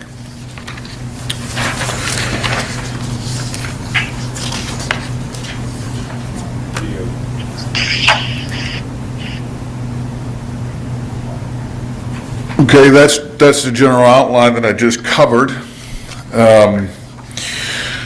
Starting with slide 3, sanitary sewer system phase 2 consent order. Bottom line is Green Tree Borough has an order with Allegheny County Health Department as well as the 83 other customer municipalities that are tributary to the Alcosan Allegheny County Sanitary Authority. We're in compliance with that order via our real estate transfer televising program. We're collaborating with Alcosan in terms of regionalization of multi-municipal trunk sewers for Alcosan ownership and maintenance. Also collaborating with our other municipalities via Three Rivers Wet Weather and identifying how other municipalities are addressing their wet weather issues, largely when it rains, largely during times when the groundwater's higher. In 2024, the borough migrated to a 10-year proactive operation and maintenance plan where every sanitary sewer gets cleaned and televised over a 10-year period. And certain sewers, albeit a vast majority, get annual attention due to their historic nature. The borough has several third-party vendors available to respond to needs. They're identified on there. The 5-year cleaning and televising program was awarded to Wilson Excavating and Utility Construction. They recently completed year 1, which was last year, and plan to start the next week on year 2. The next graphic will identify that. And our resource for that fund is our sanitary sewer fund. This graphic kind of shows Green Tree Borough in 10 different parts, about 22,000 feet of sewer. Year 1 was primarily around the Rooks neighborhood, part of Trumbull Drive, and then some of our neighborhoods that we border on the east with Scott Township, that's in light blue. Year 2's primarily around Holiday Drive, Foster Plaza. So that's our 10-year O&M program. Moving on to storm sewers, or MS4 permit. That permit cycle is June 2018 to June of 2023. The state extended that to 2026. There are annual tasks that including outfall sampling, public outreach, education, ordinance enforcement that are typically done every year. The pollution reduction plan, the first phase with the rain gardens, that was completed in Green Tree Park in 2023. And the Whiskey Run Stream Restoration Program that the contracts were awarded in January 2026, that construction work was started about a week ago. And is ongoing. Future permit cycles will evolve around volume management, meaning managing the volume of stormwater versus the water quality in terms of the pollution reduction plan. There's several O&M projects that we'll get to on the next slide. One that we're currently monitoring, the Trumbull Drive trough improvements, to make sure that we catch that infrastructure, and it also doesn't conflict with the Trumbull Drive bridge replacement. So that may be on a future agenda as well. The other items, the Elmhurst Swale, catch basin improvements, Dale Drive. Elmhurst was authorized last fall. Dale Drive's on the agenda this evening. Holiday Drive's on the agenda this evening. And last but not least, there's a significant infrastructure improvement on Holiday and Mansfield Drive. The borough was awarded $425,000 in grant funding for those storm sewer improvements. So pending that grant agreement being signed, there will be significant improvements up there. And our resource there is our stormwater fund. This graphic gives you an idea of the construction schedule, if you will. Stream restoration likely to be completed by mid-May. Elmhurst Road, again, around the second or third week in May. Some of the swale improvements over the summer, mid-May to the end of June, for the Holiday Drive storm sewer settlement in the Dale Drive area. There's some other improvements on the bottom of the slide that will be planned later on in the year. The next slide shows a graphic related to storm sewer projects, including the Dale Drive swale. There's a swale between Dale Drive and Tomeno. It's a public swale, and it catches stormwater runoff from El Rancho to the north, conveys that to the Glencoe Road culvert on Glencoe Road. After periods of flooding last year, some improvements Public Works did down near the culvert itself. The swale enhancement or swale improvements are a little bit more involved. We require engaging our, and you've probably heard the term, our blanket contract. That's the 2023 Storm Sewer and Roadway Maintenance Program, and an open-ended contract, an annual contract that we have, that was publicly bid with Casper Colosimo. And as part of that work, the scope is going to be to reestablish what that swale was, removing non-native material. There is some erosion and sedimentation between the properties that needs addressed. And there's also an issue with the velocity of the stormwater coming off of those. And so all three of those initiatives, improving the erosion sedimentation, slowing the water down as it gets to Glencoe, and removing non-native materials included in the scope of work. The next slide is the Trumbull Drive trough that's currently being monitored. I won't get into too much of that. That's infrastructure. It'll need to be improved at some point. Once we evaluate the extent of the alignment of Trumbull Drive Bridge with the borough's prime consultant, GFT. So the next slide also presents the larger scope of work associated with Holiday Drive in Mansfield. The part that's on the agenda this evening is near the entrance of the former Crown Plaza Hotel, where after the last series of rains, there's been some settlement near the light post and things like that that needs addressed, needs excavated. And we've obtained an estimate via the blanket contract for that work to start sooner rather than later. So moving on into roadway and sidewalk genre, if you will. Annual roadway programs undergo an annual evaluation by our Public Works. They're plowing the roads, they're maintaining the roads, they have the best sense of the condition of our roads, and those are included in a budgeting process at the end of the year. There's also the utility consideration. The last several years, Columbia Gas, PA American Water have replaced a lot of water and gas line infrastructure, and this year's no different as well.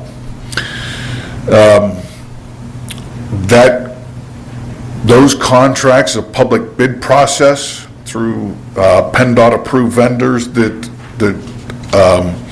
have municipal experience and that focus their work in the municipalities in western Pennsylvania and the Allegheny County region. The resources are general fund budget and on an occasion a cost share agreement, as will be the case this year with Pennsylvania American for the scope of work that we'll share with you on Sheldon Drive.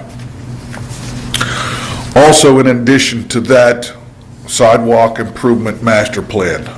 The strategy from a very high level is to maximize state multimodal grant funding while minimizing local fund general contribution. The annual grant request is somewhere between $750,000 and $1 million. Over the last 3 or 4 years, we've received grant funds in the range of $247,000 to the one that was recently awarded $650,000. And so those scopes need modified over an annual basis to, in some cases, if a grant award is smaller, the scope shrinks to accommodate the strategy of minimizing our local funding. And so particularly for the Green Tree Road Master Plan, highway occupancy permits required, and before anything can be bid, PennDOT needs to approve. That's a public bidding process. The vendor that worked on Phase 3, which was Green Tree Road from McMonagle to Banbury, was Cronin Enterprises. And that work, the punch list items, a contractor scheduled to come out this week and work on those. And included in that work, which we'll show in a few slides, includes some sidewalk replacement here adjacent to the Borough Building. So moving to the next slide, this is just an overview graphic of the last 5 years of road programs. A fair amount of the borough's roads have been repaved within the last 5 years. The next slide shows the scope of work that's on the council agenda this evening. In the budget memo that's attached to the budget, the game plan was to only include a portion of Ramey, Sheldon, and Carroll Place, the cul-de-sac off of Sheldon, because that's what PA American was planning. After our budget was adopted, PA American ended up replacing the entire length on Sheldon, Ramey, and Carroll Place. And so what we're requesting this evening is council's authorization to bid the road program, which bid road number 1 is a section of Sheldon. The second section of Sheldon is bid number 2, 3, and 4 are also Sheldon. 5 is Carroll Place. 6 is Ramey, which is also the cul-de-sac, and road number 8 is a portion of Glencoe Road that is in need of repaving. And then what that did in terms of our budget, which is about $1 million, is push repaving of the Green Tree Park parking lots to an add alternate in the event that the bids come in lower than our budget. We'll have the ability to add those into the scope. So the next slide, in terms of construction, our general thinking following this evening's meeting, that road paving will be completed first week in June to end of September. Sidewalk improvements, punch list, and borough building area walks will be completed in the next couple weeks. And then construction of Phase 4 of the sidewalk improvements will start mid-August and continue to November, again contingent on PennDOT highway occupancy permit. The next slide shows the master plan. Again, Phase 3, punch list, borough building sidewalks, scheduled for this month. That was a $248,000 grant award. Phase 4, that's currently HOP permitting process. That was subject to a $250,000 grant award. And then Phase 5, the grant award of January 2026 was $650,000. So these different colors represent different segments, and what I'd like to impress upon the public is, as you see these projects unfold, you probably think the engineers skipping and moving around a little bit. A lot of that's due to the grant funding schedules For instance, Phase 3, starting from the south, working to the north, Phase 3, we asked for Phase 3 and Phase 7 to be financed, but had to scale Phase 3 back to match what the grant award was. So, you know, some of the middle area from, let's say, Banbury to Potomac had to be deferred to future phases. They fully acknowledging that Phase 1 and Phase 2, essentially south of the Parkway, through our general business district, those sidewalks were replaced in the mid-2015, 14, 16, in that range. And also down along Mansfield Drive on, north of the Parkway, that was upgraded as well. So there is a plan in place, and a lot of that's dictated in terms of grant awards. Next slide is miscellaneous initiatives. Several are on the agenda this evening. Municipal building carpet replacement, that was publicly bid and opened last week. Signalization improvements at Carnahan and Green Tree. Obviously, the PennDOT I-376 interchange improvements. That's an initiative that we can't lose sight of and stay attentive to. Any updates that PennDOT give us. Trumbull Bridge, pool improvements, planning commission related. Clearview Credit Union was one example of that this evening.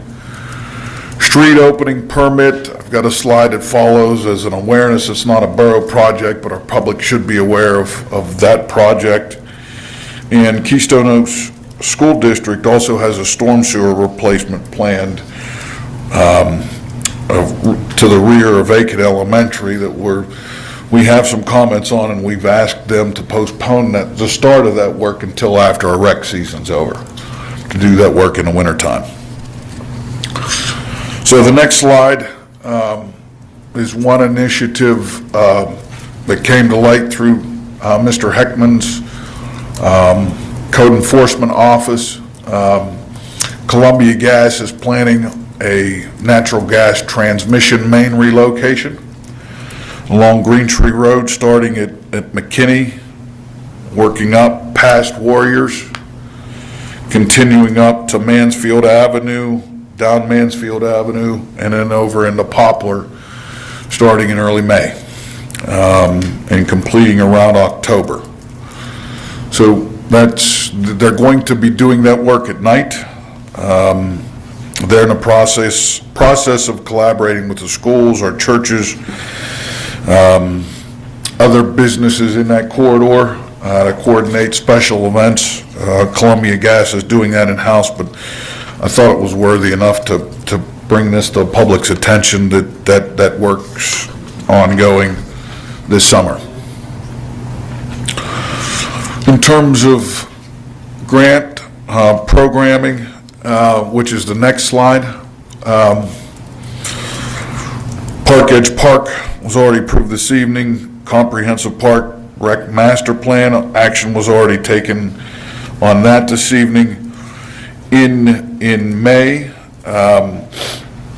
another application to Greenways, Trails, and Rec. Sort of thinking that Park Edge Park would be applied for again at our meeting in May. Green Tree Road Phase 6 sidewalks would be a July authorization. And then in August and November, scope to be determined, the Allegheny County Gaming and Economic Development Tourism Fund and local share account typically is due in November. So that gives the council a heads up of the grant programs and grant resolutions coming along the next 9 months. And again, just a high-level overview of a lot of initiatives in Green Tree Borough, in addition to a lot of the communal activity and information that you heard of this evening. There's also a lot of activity pertaining to infrastructure upgrades to keep everyone informed. So with that said, Mr. President, I'll answer any questions that council or the public may have. Yeah, so we'll go back up and get questions last time. Thank you. Thank you.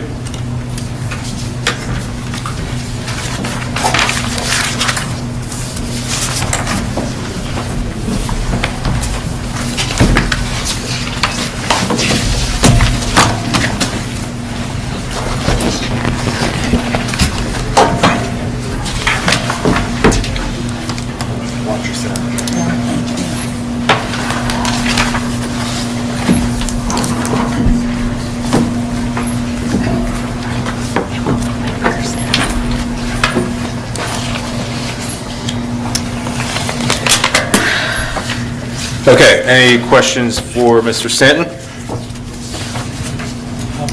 My only question, I've noticed, it's now been over 6 years since we were first informed that the Trumbull Drive Bridge was in very bad condition, dangerous condition.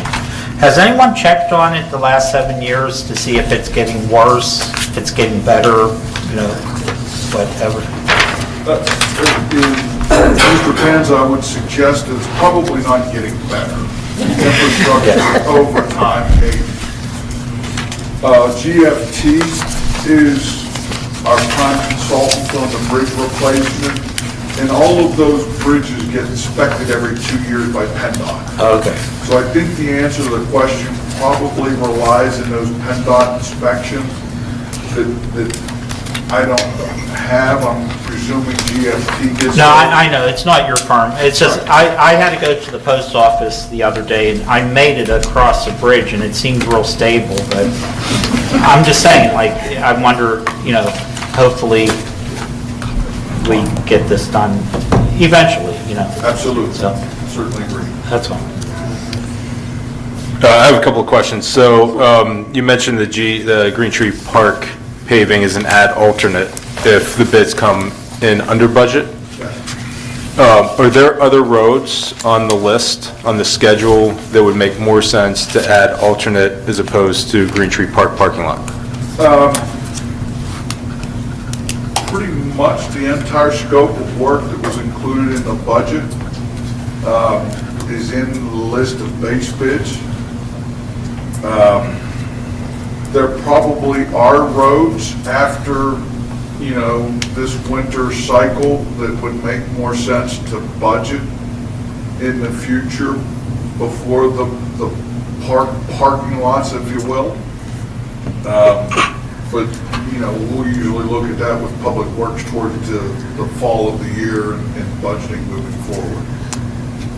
I guess what I meant was if we're adding Green Tree Park parking lot as an add alternate, that would go on the schedule, on the paving schedule, if the bids come in under budget? It could, or parts of it. Well, what I'm saying is, are there other roads that aren't on the current schedule that would make more sense to pave instead of Green Tree Park parking lot? I could, my last coordination with Public Works, that listing of proposed roads were the lead priorities. And that's where part of Glencoe Road, that section was added into the scope. Okay. That was identified as a priority. But you get what I'm saying. Yes. I don't want to pave a parking lot when maybe there are roads that are in more desperate need of repair. Yes. Okay. And that's a good point from the other aspect associated with that. We're just getting pricing for those add alternates. Yeah. If the bids come in really low and there is another road that could be added, there's a provision in the contract to add a road. If Public Works or, the community would like to add one on, depending obviously what the budget is. Yeah. And then Sheldon Avenue, that's in, I'm being told it's a disaster. I drove down it the other day. It's in really bad shape. And I know that's the utility that's going to repave it. Do we have a timeline on when that's going to be addressed? Yes, and we met with Pennsylvania American, and that's the reason why that it is a mess. The water line's currently being replaced. Yeah. We voiced our concerns, also heard several members of the public in prior meetings voiced their concerns, and PA American was addressing, that temporary pavement that's there. That, again, is temporary. soon as we get the scope authorized, it's our thinking to have bids for council to act on at our June meeting. Okay, so that's on the schedule. It'll hopefully be one of the first ones. Correct. Okay. And that part of Sheldon, based on last year's unit prices, we've got a verbal approval from Pennsylvania American to contribute about $125,000 to that road. Great. In terms of cost sharing with the borough. Great. And then were you able to take a look at Arla, because we got some feedback on Arla and I have yet to look at the curves there. Okay. But I will. And then could you speak to the pool and how you're going to be helping us out with the pool? At a very high level, I know we're coordinating with our planning commission in terms of benchmarking and those sorts of things. One of the concepts that other municipalities have evaluated in terms of the sub-base below the pole is to perform a survey called ground penetrating radar. Essentially, for lack of a better term, it's a lawnmower with no rotating blades. It shoots radar technology through concrete to determine if there's any voids that would be cause for concern that should be factored into, a repair program. That would be the first step to evaluate if there are any voids below the concrete. The pool, obviously, we don't have X-ray vision like Superman or one of the other action heroes have, but it gives us an idea: is there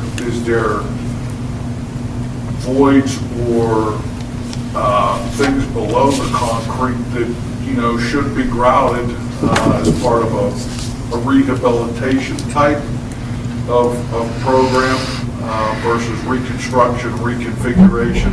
Great. And it's my understanding that we're going to move forward with that next week. Yes. Okay. We were asked to get a proposal for that. We did get one. It came late on Friday, a little too late for our agenda this evening. It's a cost of $1,600. And the thinking is that they'll do that in a day next week prior to our recreation staff filling the pool for the summer season. Yeah. We don't have to vote on that, do we? I mean, or you said it didn't make the agenda. Yeah, I wanted to get it in council's packet so you were informed. Okay. It came late on Friday. It's a professional services. service. Okay, good. Great. That would not need to be bid. Great. Yeah, me too. Okay, any other comments or questions Just for Mr. Stanton? One, Yeah. so this natural gas transmission relocation that's going to happen on a pretty busy section of Green Tree Road, have we been in talks with them about, and I know it's PennDOT's road as well, what will happen with paving for that section, because that is a very heavily trafficked area. It's access to the park, it's access to the school. Have we had any idea what they're going to do with that aspect of it? Yes. During construction, it will be temporary in-trench paving. After all of the gas main has been relocated, it will be curb-to-curb repaving. So they will do curb to curb? Yes. Okay. And that'll be scheduled for September, October. Right when school opens, fantastic. Great timing. Yeah, and that's the schedule that Columbia gave us. So subject to change.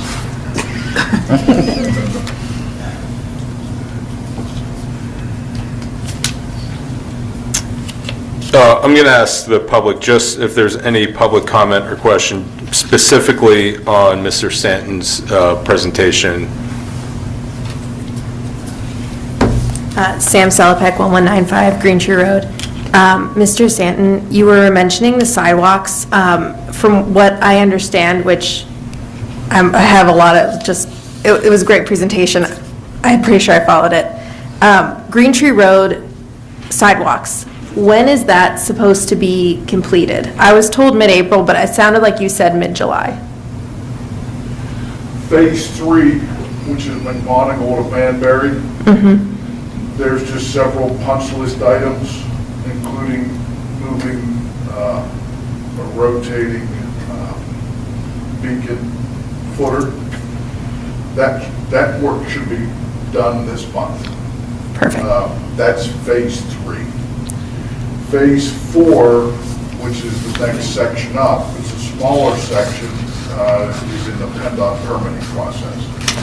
Hopefully we can get through that so we can bid in the summer and start early fall. To confirm, the removing of the rotating beacon, that is the pedestrian walk sign? Is that what I understand? Yes, the foundation of that. Okay, and that'll be done this month? Yes. Thank you so much. I did, were you going to make a comment about Dale Drive? Okay, so I have a comment about Dale. It's my understanding that in order to improve the swale, that we're going to have the access through residents' yards. Yes. Have we communicated to those residents that might be impacted? I think we've spoken to some. Also, there was a sanitary sewer repair that was made in that general area last year. The borough's forged a pretty good relationship with, we can talk to those property owners, more than likely from the Dale Drive side. Okay, well, it sounds like there might be others that are impacted that Yes. need more information, so. Yes. Chad Sullivan, Dale Drive. I don't know if it's going to affect me, but I have not been contacted. I'm on the upper side of it, so I don't know. Just to call out, answer your question. If Okay. anyone Dale's been contacted. Yes, if we can make, when do we anticipate that project to begin? Well, I think, subject to council approval this evening, I think that puts in motion the schedule and the communication with the impacted residents and those sorts of things. Okay. So I'm thinking the next 2 to 3 weeks. So what about, go ahead. I have a question for you. How do Can you come up to the podium, please? Thank you. Sorry. So people at home can hear. Do you need a name and address again? Please. Mary Ann Walsh, 1079 Tomato. You mentioned slow down the velocity of the water, and that is a big issue. How do you do that? In a lot of cases, the natural contour of the property, there's several that are already stepped. And sometimes to slow down the water from where it's discharging off of El Rancho, an energy dissipator at the top. That storm manhole's not in very good condition. Our thought process would be to slow it down there. And as it steps down, some rock berms and things like that as the rain event's happening, it holds a little bit of water and it kind of steps down.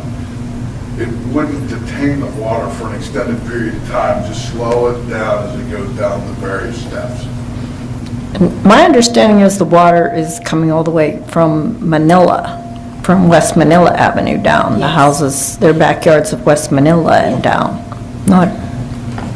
There may be some coming from El Rancho that connect into there. I don't think it's the entire extent of West Manila. There's a lot of those storm sewers cut down at the various roadways before it gets to El Rancho. Okay. What are we going to do in the event, I believe you said that some neighbors may have built structures over the swale? How are we going to address that? On a case-by-case basis, the best we can with each neighbor. Okay. In certain cases, where those sheds are built, the upper portion of it might be a good area for an energy dissipation. A rock sump where the erosion can be taken care of, some of the non-native material can be pulled out, and the water can be slowed down in that backyard area. Okay. So it's going to vary widely based on each individual property. Great. Any other comments or questions for Mr. Stanton? Yes. Elisa Kansky for Robin Hood. For this, 3 questions for Birdtown. I just need to know yes, no, or in progress. If you can please provide me that information. Have we planted a riparian buffer using native trees or shrubs in Green Tree? The stream restoration program that I referenced is under construction now, has a riparian buffer component to it. 3 points. Have we installed a bioswale or rain garden using native plants? The rain gardens in Green Tree Park had native species. Okay, and have we naturalized a retention basin?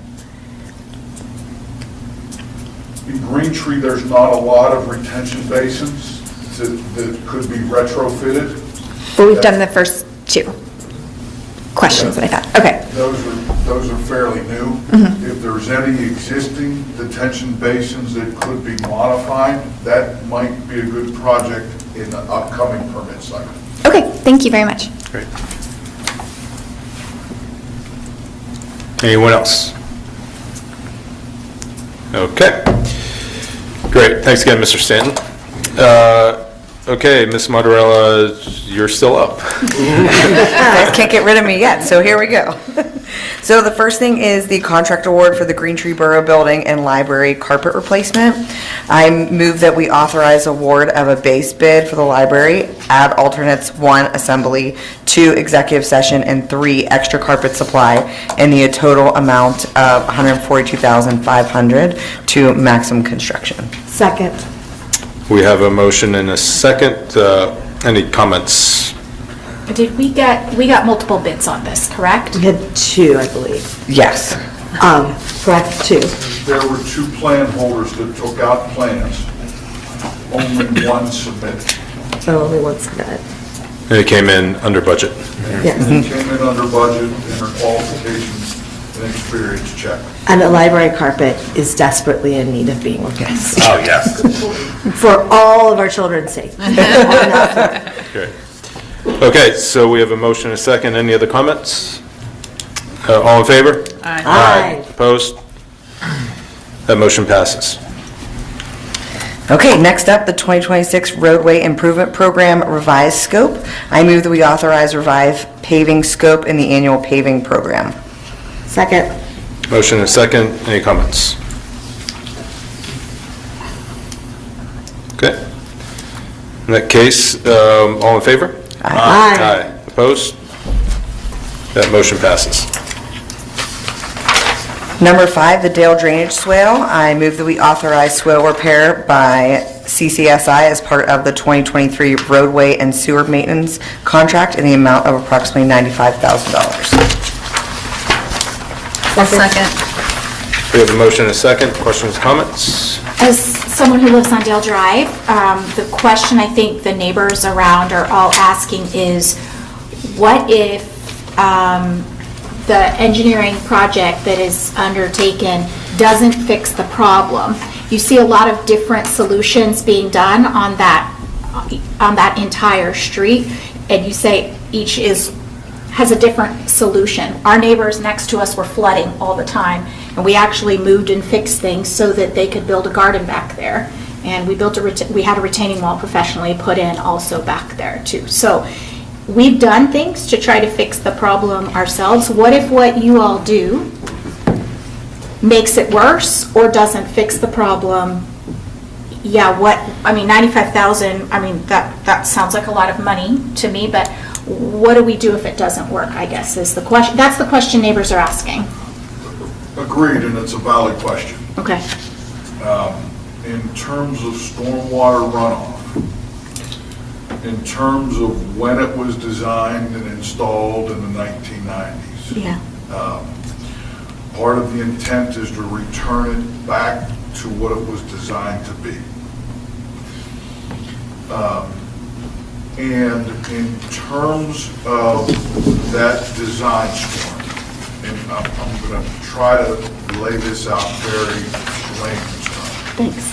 It's a 10-year design storm, which means it has a frequency of a 10% chance of recurring any 1 year.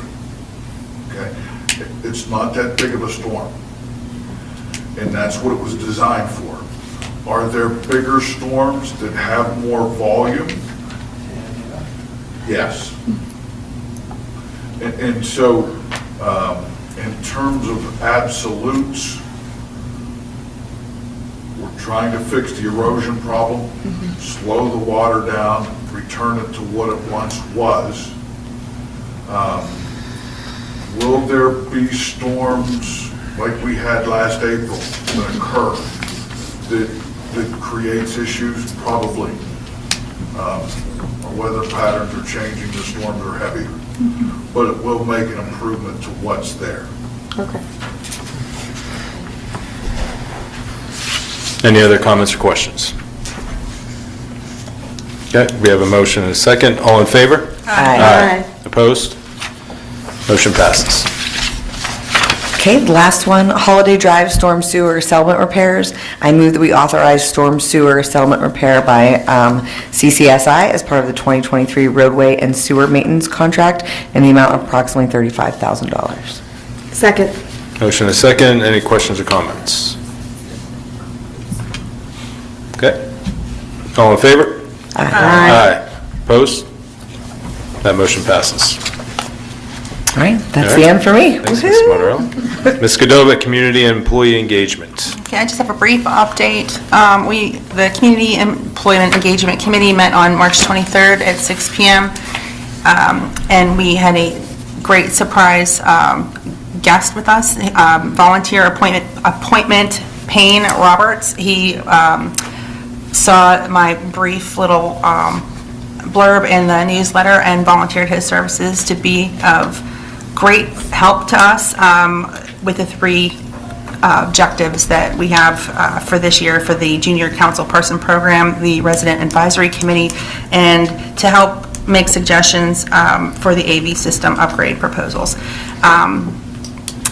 So we're pleased to report that we basically appointed him as volunteer, and he's here tonight. right here. He's been sitting through this entire meeting, and he's a new resident to Green Tree, so we are thrilled to have him to help us with all of this.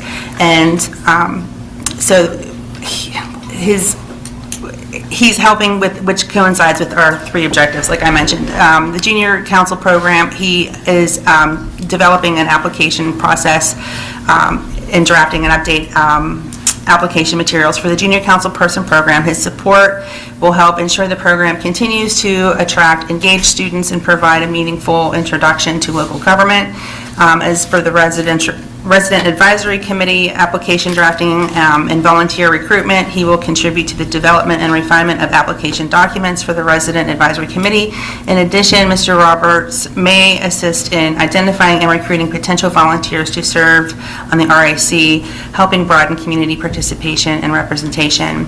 And he's going to help with review and feedback for the AV system. And I'm going to also see if Mr. Newsom, who was here this evening, might be able to suggest any possible granting funding, perhaps. Sounds like it, yeah. Sounds like it would be an IT upgrade, so I'll see if that would be helpful to us as well. Well, and we do have that budgeted, so. Yay. Yeah. Okay. So Sooner the better. We're still working on this. Our next meeting is the fourth Thursday of the month, just before the Public Safety Committee meeting, probably here in this room on April 27th around 6:15 p.m. And it's usually pretty brief. I'm going to try to get it on Teams, but if I am unable to make it onto Teams, you're more than welcome to join us. And yeah, thank you. So the committee extends its appreciation to Payne Roberts for volunteering his time and skills. His contributions will support key engagement and initiatives and enhance the borough's ability to serve residents effectively. So I thank you from the bottom of my heart for stepping up. We appreciate you. Awesome. So that's it for me. Thanks, Ms. That was Godovic. quick and easy. Awesome. Prize for the shortest. So up next, my president's report. Thank you, Mr. Roberts. Thank you for all the volunteers working on Birdtown and the Audubon Society, and just this is the way a community should work. And also together. to get, I'm sorry to interrupt, Yeah. to also put together the community garage sale. That's right, and the fantastic. community garage sale, right? It's really awesome when the community Yes. emergency. Yeah, well, Matt is our emergency management coordinator. Thank you to and to Chris and to everybody, to everybody that comes here and shows up in have a this great long meeting. Yeah, it's really great. Well, wait, we don't have enough time to state everything that Chris volunteers for. I know, we'd be here. Until midnight. Just say, Chris. Okay, a couple of other updates. I guess this is probably one of the longer meetings we've had in a long time. This is going to be Mr. Leland's last public meeting with us. He's changing firms. So we thank him for his service to the borough. And wish you well on your next adventure. Thank you very much. I will miss these night meetings. Not this one. I'm sure you will. Parks and Rec is going to go back to just a funny show and not a documentary of my There you go. So his firm has a successor, but we are going to engage in an RFP process, just like when we picked his firm when Kate was our solicitor, to ensure that our next solicitor aligns with the needs of the borough, and I welcomed his firm to apply, so looking forward to that. The borough manager update. So Babette Legler, who's our Director of Finance, she is serving as our interim borough manager until we find a permanent borough manager. We have an application process that is open. We have received several highly qualified candidates, and interviews begin this week. So we look forward to that. We are no longer engaged with Keystone Municipal Solutions that was helping us out for a temporary basis. The agenda, so the agenda itself hasn't changed. What has changed is this agenda item briefing, and I find it to be very helpful. It gives a little bit more clarity on what we're voting on. I like the section on impact on budget so that we can understand if it's a vote that requires spending, if it where that aligns with our budget. And so I'd welcome any feedback that anyone has, if this is helpful to the residents who receive this tonight. Council, if you can provide feedback to the office staff, because it does take some time to put this together, so I appreciate Amber and Kim and our department heads to go through and to provide this, but it does, in my opinion, helps us understand a little bit more on what we're voting on.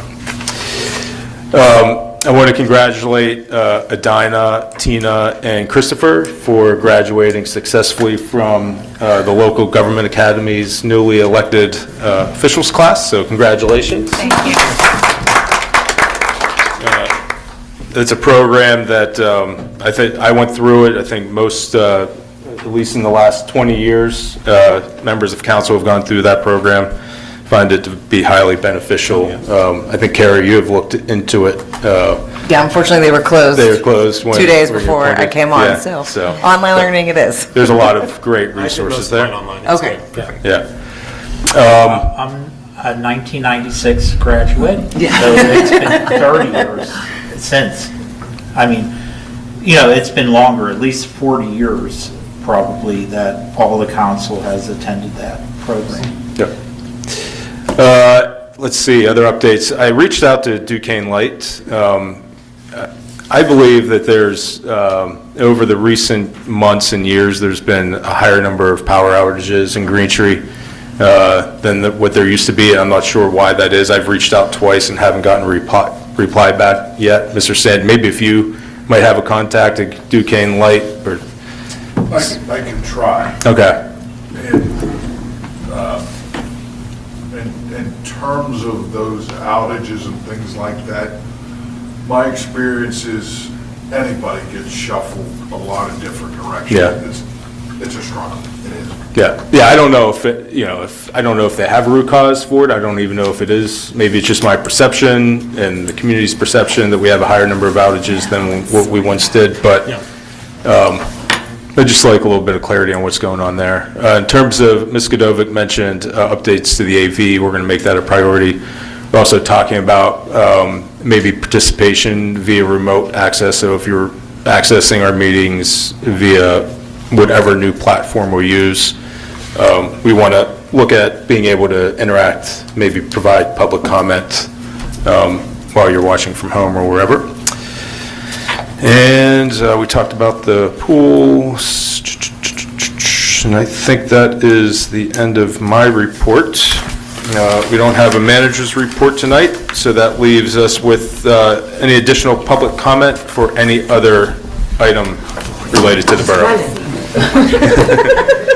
Sorry, I've been waiting, and this has really been on my mind for probably about 3 months now. I was asked to assist with Oktoberfest, and I was given a binder, I was given a box, and I found a business debit card, and I asked several council members, and I feel like I'm getting the brush off. So I took this debit card and I looked on the back of it, and it looks like it was set up like a Square app. So the Square app, from what I was reading in the binder, and I made you guys copies if you want to pass these out to the council members.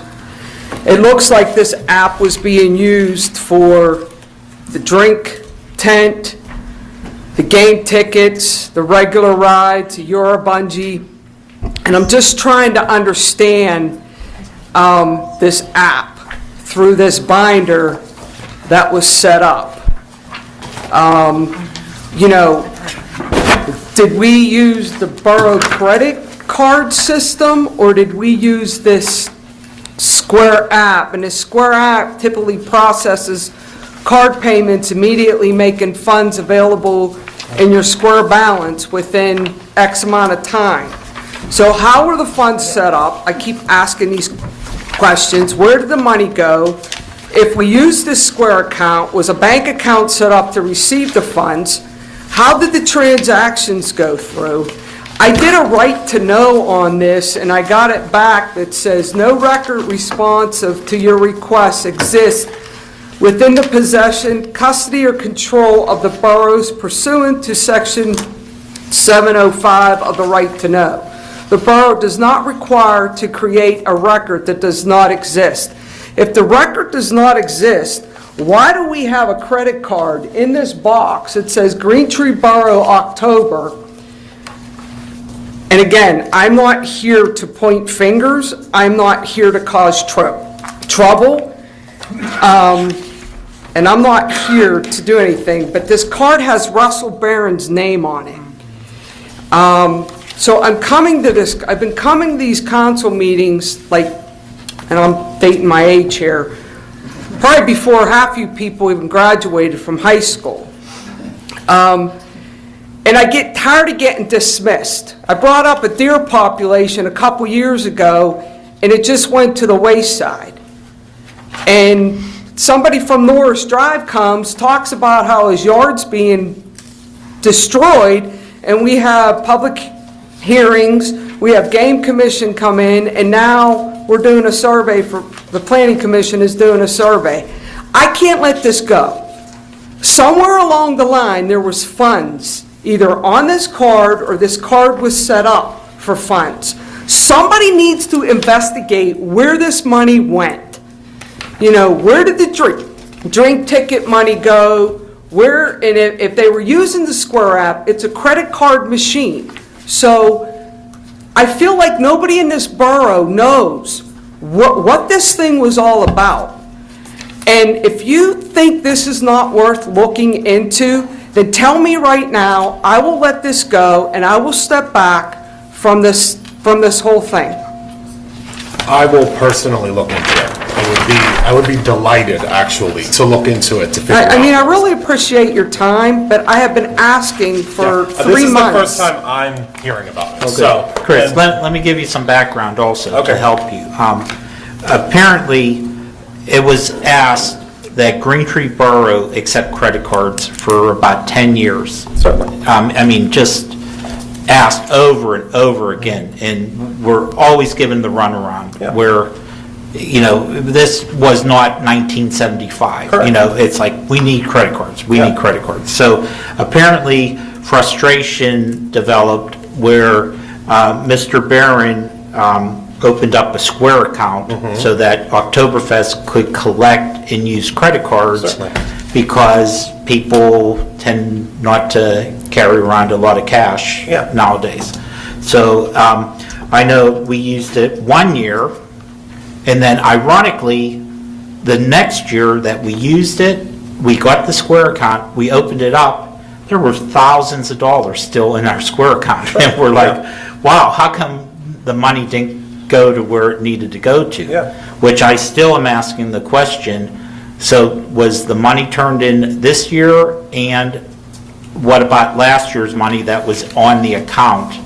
So you need to find out. So do you know, was this account opened with Green Tree Borough's information, or was this a personal Square account? I believe it was a personal Square account. I believe it was Christopher, I have the credit card right here. I'll be more than happy to turn this over. I want to turn all this stuff over because I got to be honest with you. I'm looking in this file box and it creeps me out. I've done this before. I've been on the Oktoberfest committee before. I've run into some issues when it was turned over to three of us. I can't do it. I just can't do it.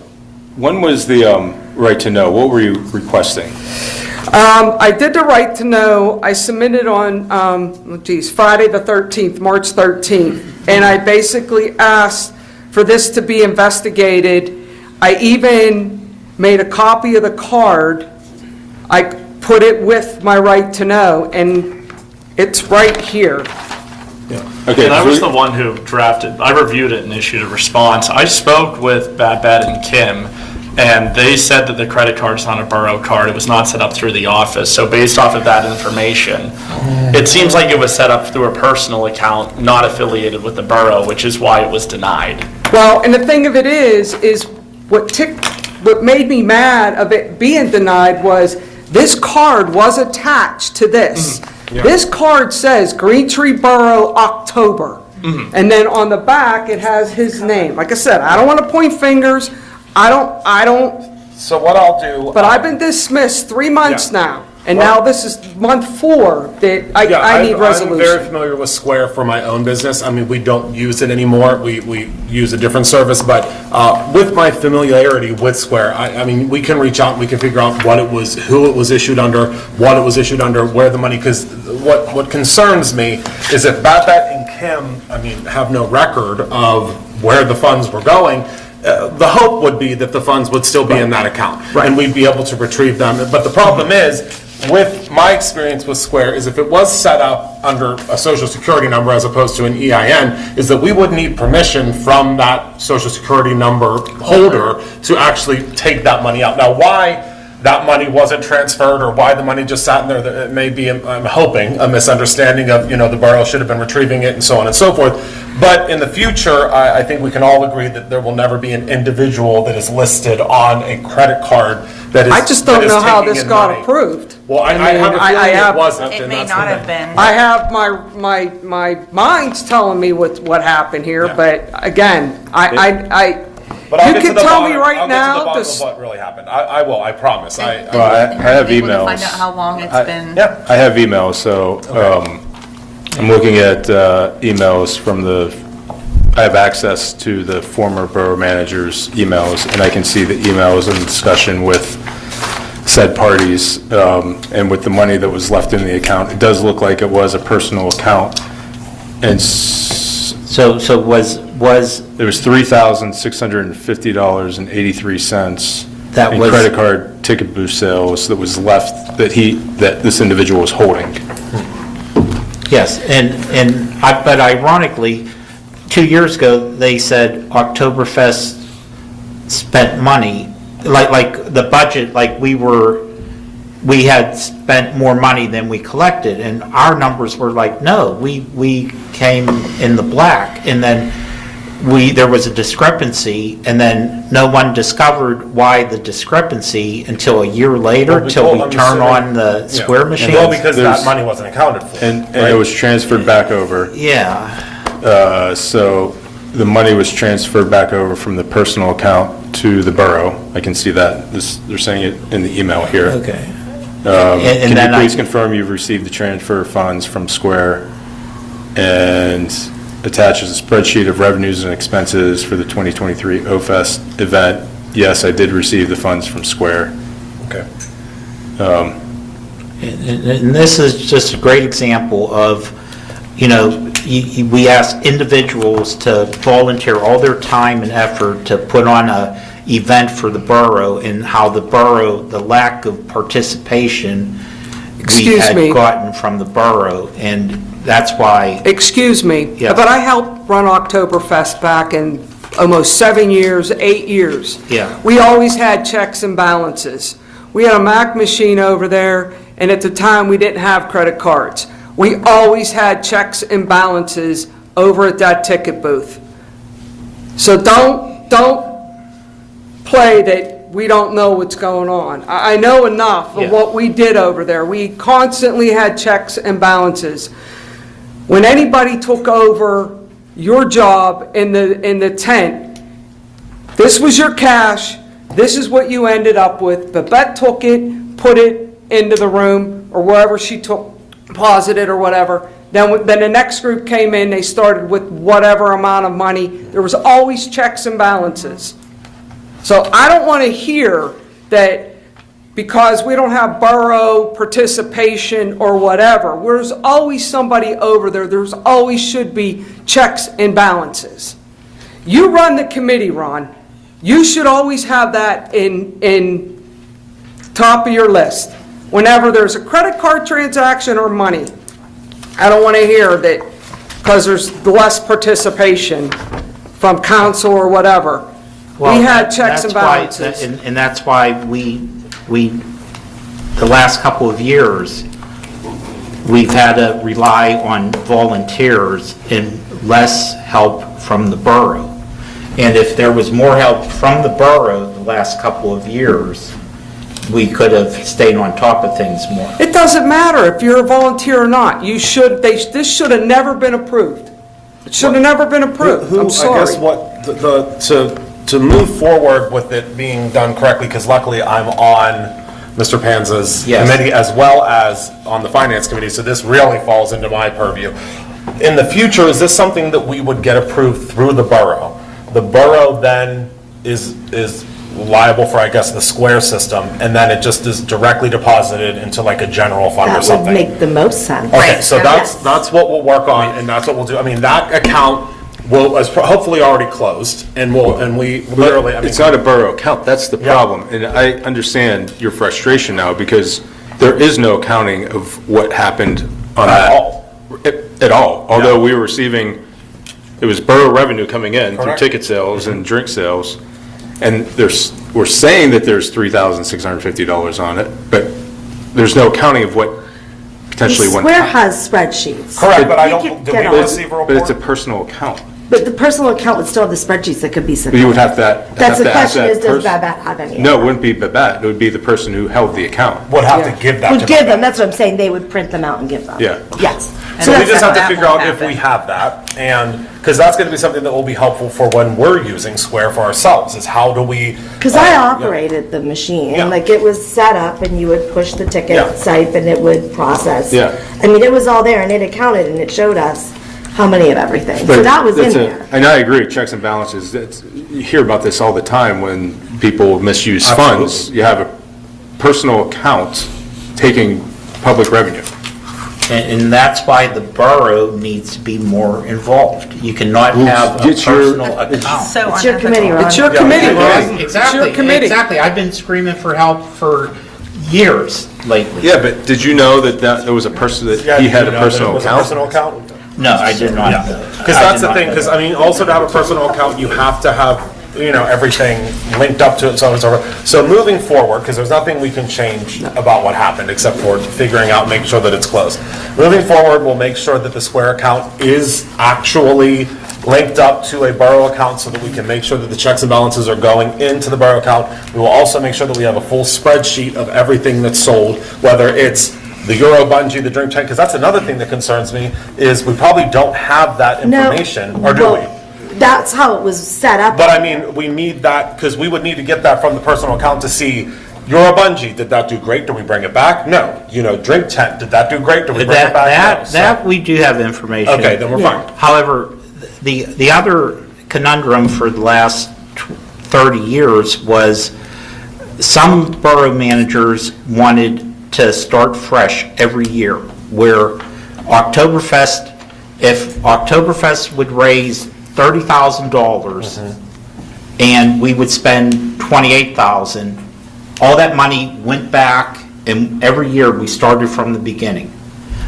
The Oktoberfest committee always wanted to have their own Oktoberfest fund, so that if you have the incentive, say one year we're really hitting it and we find like Clearview's moving in and we go, hey, how about making a nice donation? And that if we took the time to raise the money, that we would have the benefit of having it in our funds so that next year we could be bigger or do something. So by going back to zero every year made you want to just do just enough to get to zero. And so then the new borough manager said, no, we can start keeping our money, but yet that never came to fruition. Where it will be so nice and refreshing to have someone like yourself. Is there an Oktoberfest fund? No. No. Okay. I Well, that mean, needs and to that's change. where, if you're going to do the square account, it Yeah, that should needs to be like change. the Oktoberfest Yes, I mean, square. Oktoberfest should be, Oktoberfest should have its own fund and should be able to fund itself, obviously. Yeah, Through and donations. for the ticket refusal of the borough to spend the time to even set up a square account for Oktoberfest. Yeah, well, that's shame all, on that'll all us. change. Yeah. So- They shouldn't have taken it upon themselves to do Thank it you, from a personal thank you anyways. I just Yeah. had to bring this up because I felt like I was being dismissed when I sent text messages and emails and talking to folks. I just had to bring this up in a public forum. Again, I don't want to start any trouble. I don't want to point fingers. It's up to you if you want to look into it. Yeah. Thank you, Don't worry, Chris. it'll be taken care of. Can I go up? I'll be quick. 1014 Dale Drive, Chad Sullivan. This is my first council meeting, so nice to meet you all. And I think you guys put a very organized presentation, so that was helpful for me. We don't usually go this long, so don't be scared. We don't want to scare you Yeah, away. so my complaint is earlier council meetings. No, I'm just kidding. My concern is just excessive speeding on Dale Drive. I've been here since September 24. Adina, you said you live on Dale Drive? We live across the street, yeah. Yep. Now that it's summer months, kids are out playing. Yep. School's going to be ended soon. I don't know, is it School Park? We talked about School Drive? School Street, yeah. Just hearing about the slope, I assume Dale's steeper than School? It is. It is. So speed bumps is not the solution, which I was hoping for. My concern is just doing the classic speed limit sign or kids play. I know they put that speed limit sign or whatever on West Manila. That lasted less than a month. I'm not here to only raise the issue. I'm here to help with the solution, so I just don't want to come here with a complaint.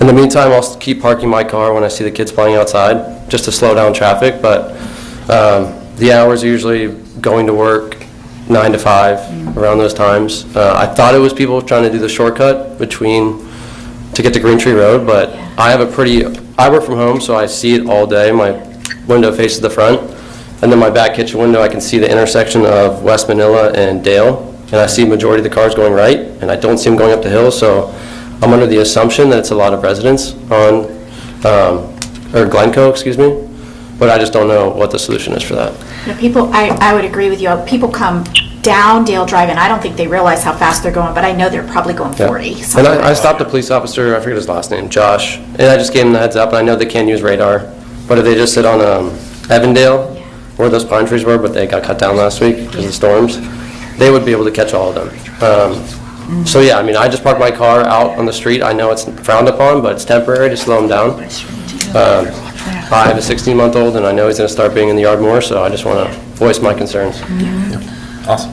Do you think Dale's sloped as much as School Street? Dale is the steepest street in Green Tree, I believe. Yeah, we used to sled ride down it. Sled ride. So you may not qualify for It would speed probably bumps. be more like a Dukes of Hazzard ramp. if you It put was. Oh, yeah. It It was, that when you were steep. sled riding. It would not be beneficial. Yeah. Well, Thank you for bringing that up. the mayor will take Yes. that to the police department. Thank you, and guys. Ms. Are you looking at that? Right. Mayor, do you want to make a comment there? No, I'm still here. I will talk to Acting Chief Radigan tomorrow on that. Okay. Good evening, Matthew Swartzfigger, 1195 Green Tree Road. I want to just briefly make mention, I want to stand with those members of council who expressed concern with the borough's plan to develop and approve new policies for the police force. As a resident, I have immense respect and a lot of appreciation for Acting Chief Rannigan and his effort in this way.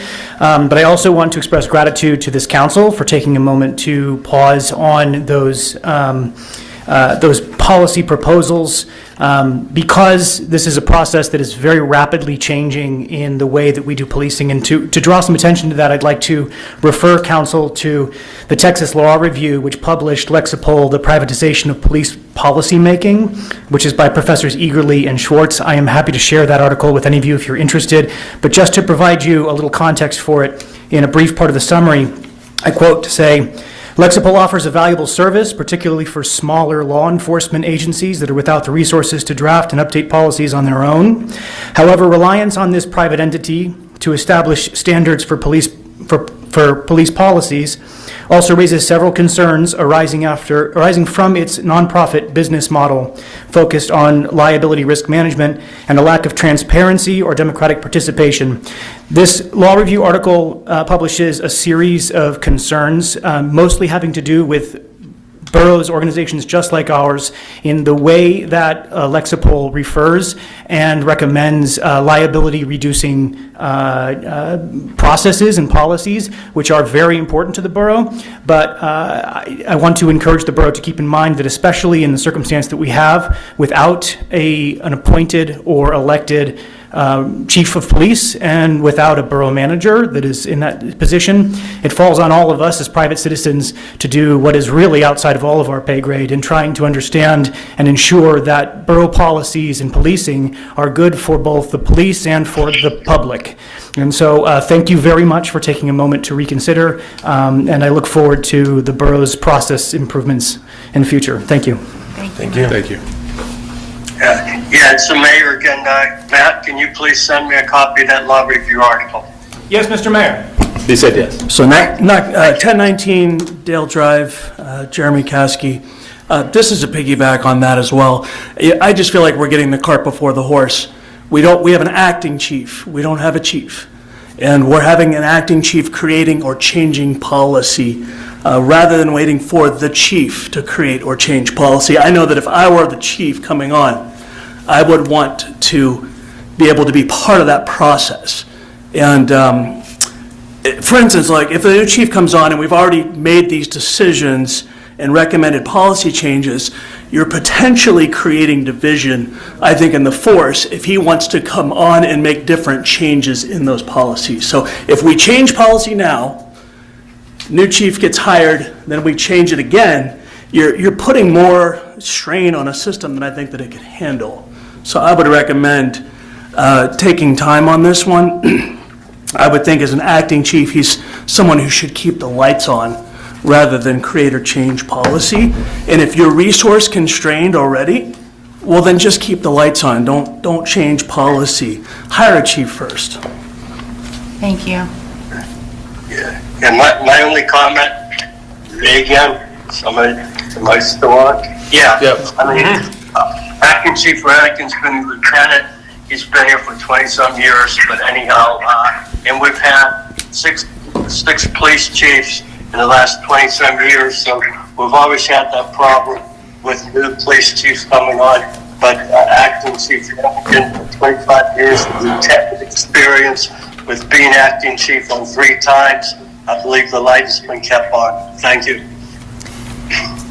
Sam Salopek, 1195 Green Tree Road. I want to concur with Jeremy and Matthew's statements.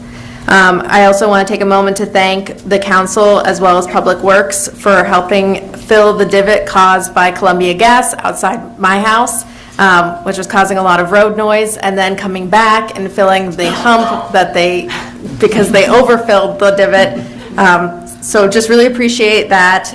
And then I also wanted to comment on Ms. Schwartz, the business community quarterly meeting. I absolutely love this idea. I also love the small business toolkit. I think this is going to be a great way for the community to connect with new businesses. And again, I think you said a way to identify avenues towards community involvement. I love all that. So super excited to see that. Thank you.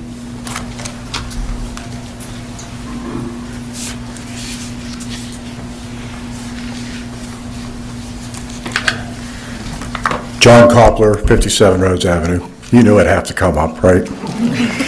Ms. Schwartz, in your report, it sounded to me like you were going to put together some documentation, hand off to the planning committee for the renovation, rehabilitation, reconstruction, whatever it's going to be of the pool.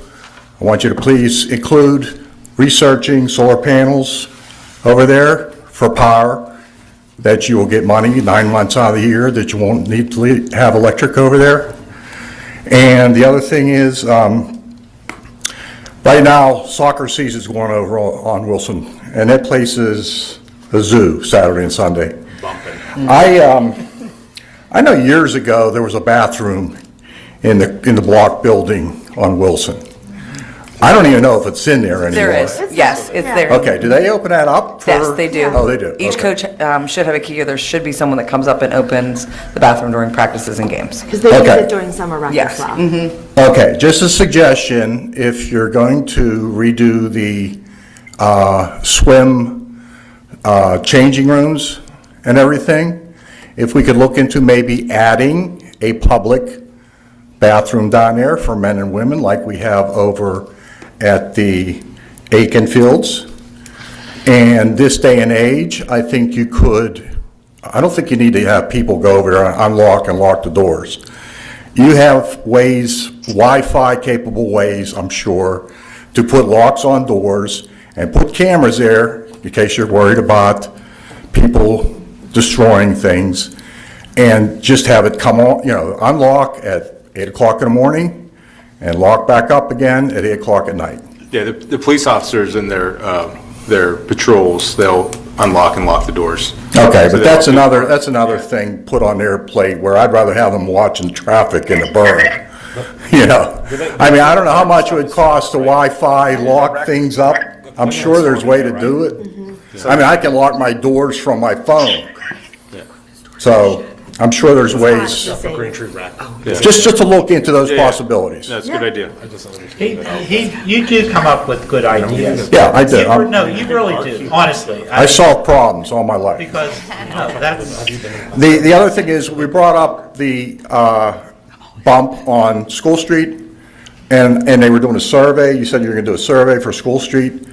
I know when we originally started talking about this, Rhodes was included in the study and everything.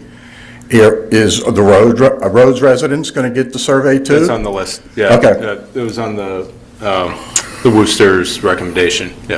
Okay, and the last thing I had was, sitting in the meeting today, it sounded like we were talking about the Point Park ball field, and Keystone Oaks using that field, and GAA using that field.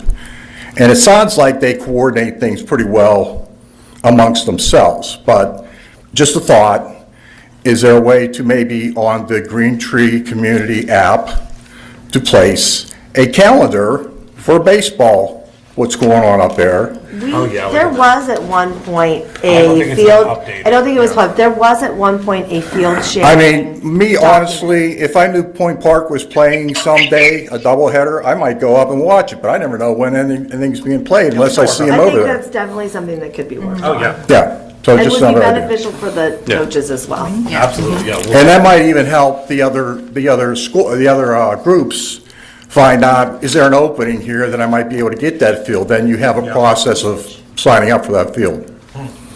It'd be That's a a good idea. good metrics tool for us to Absolutely. track the percentage of usage as well. 100%. Yep. Okay, thank you. Thank you. Thank you, Mr. Copley. Any other public comments? All right, Mayor, you're still with us there? Yes, I am. Okay. We moved to... It moved to... Well, I would be remiss if I did not say, I forgot to announce Oktoberfest meeting is April the 20th. That's also the rec meeting, so you're stopped there. And to the new residents, you are more than welcome to attend an Oktoberfest meeting. I think it would be enlightening. I would be so happy if you would consider attending one. Just at least one and see what it's all about. It's a fun event. Yeah. A super fun event. Not that I'm looking directly at someone. Payne, he's talking to you. And at this time, I would like to make a motion, we adjourn the meeting. I'll second. We're adjourned. Thank you. Thank you, everyone. Thank you, everybody.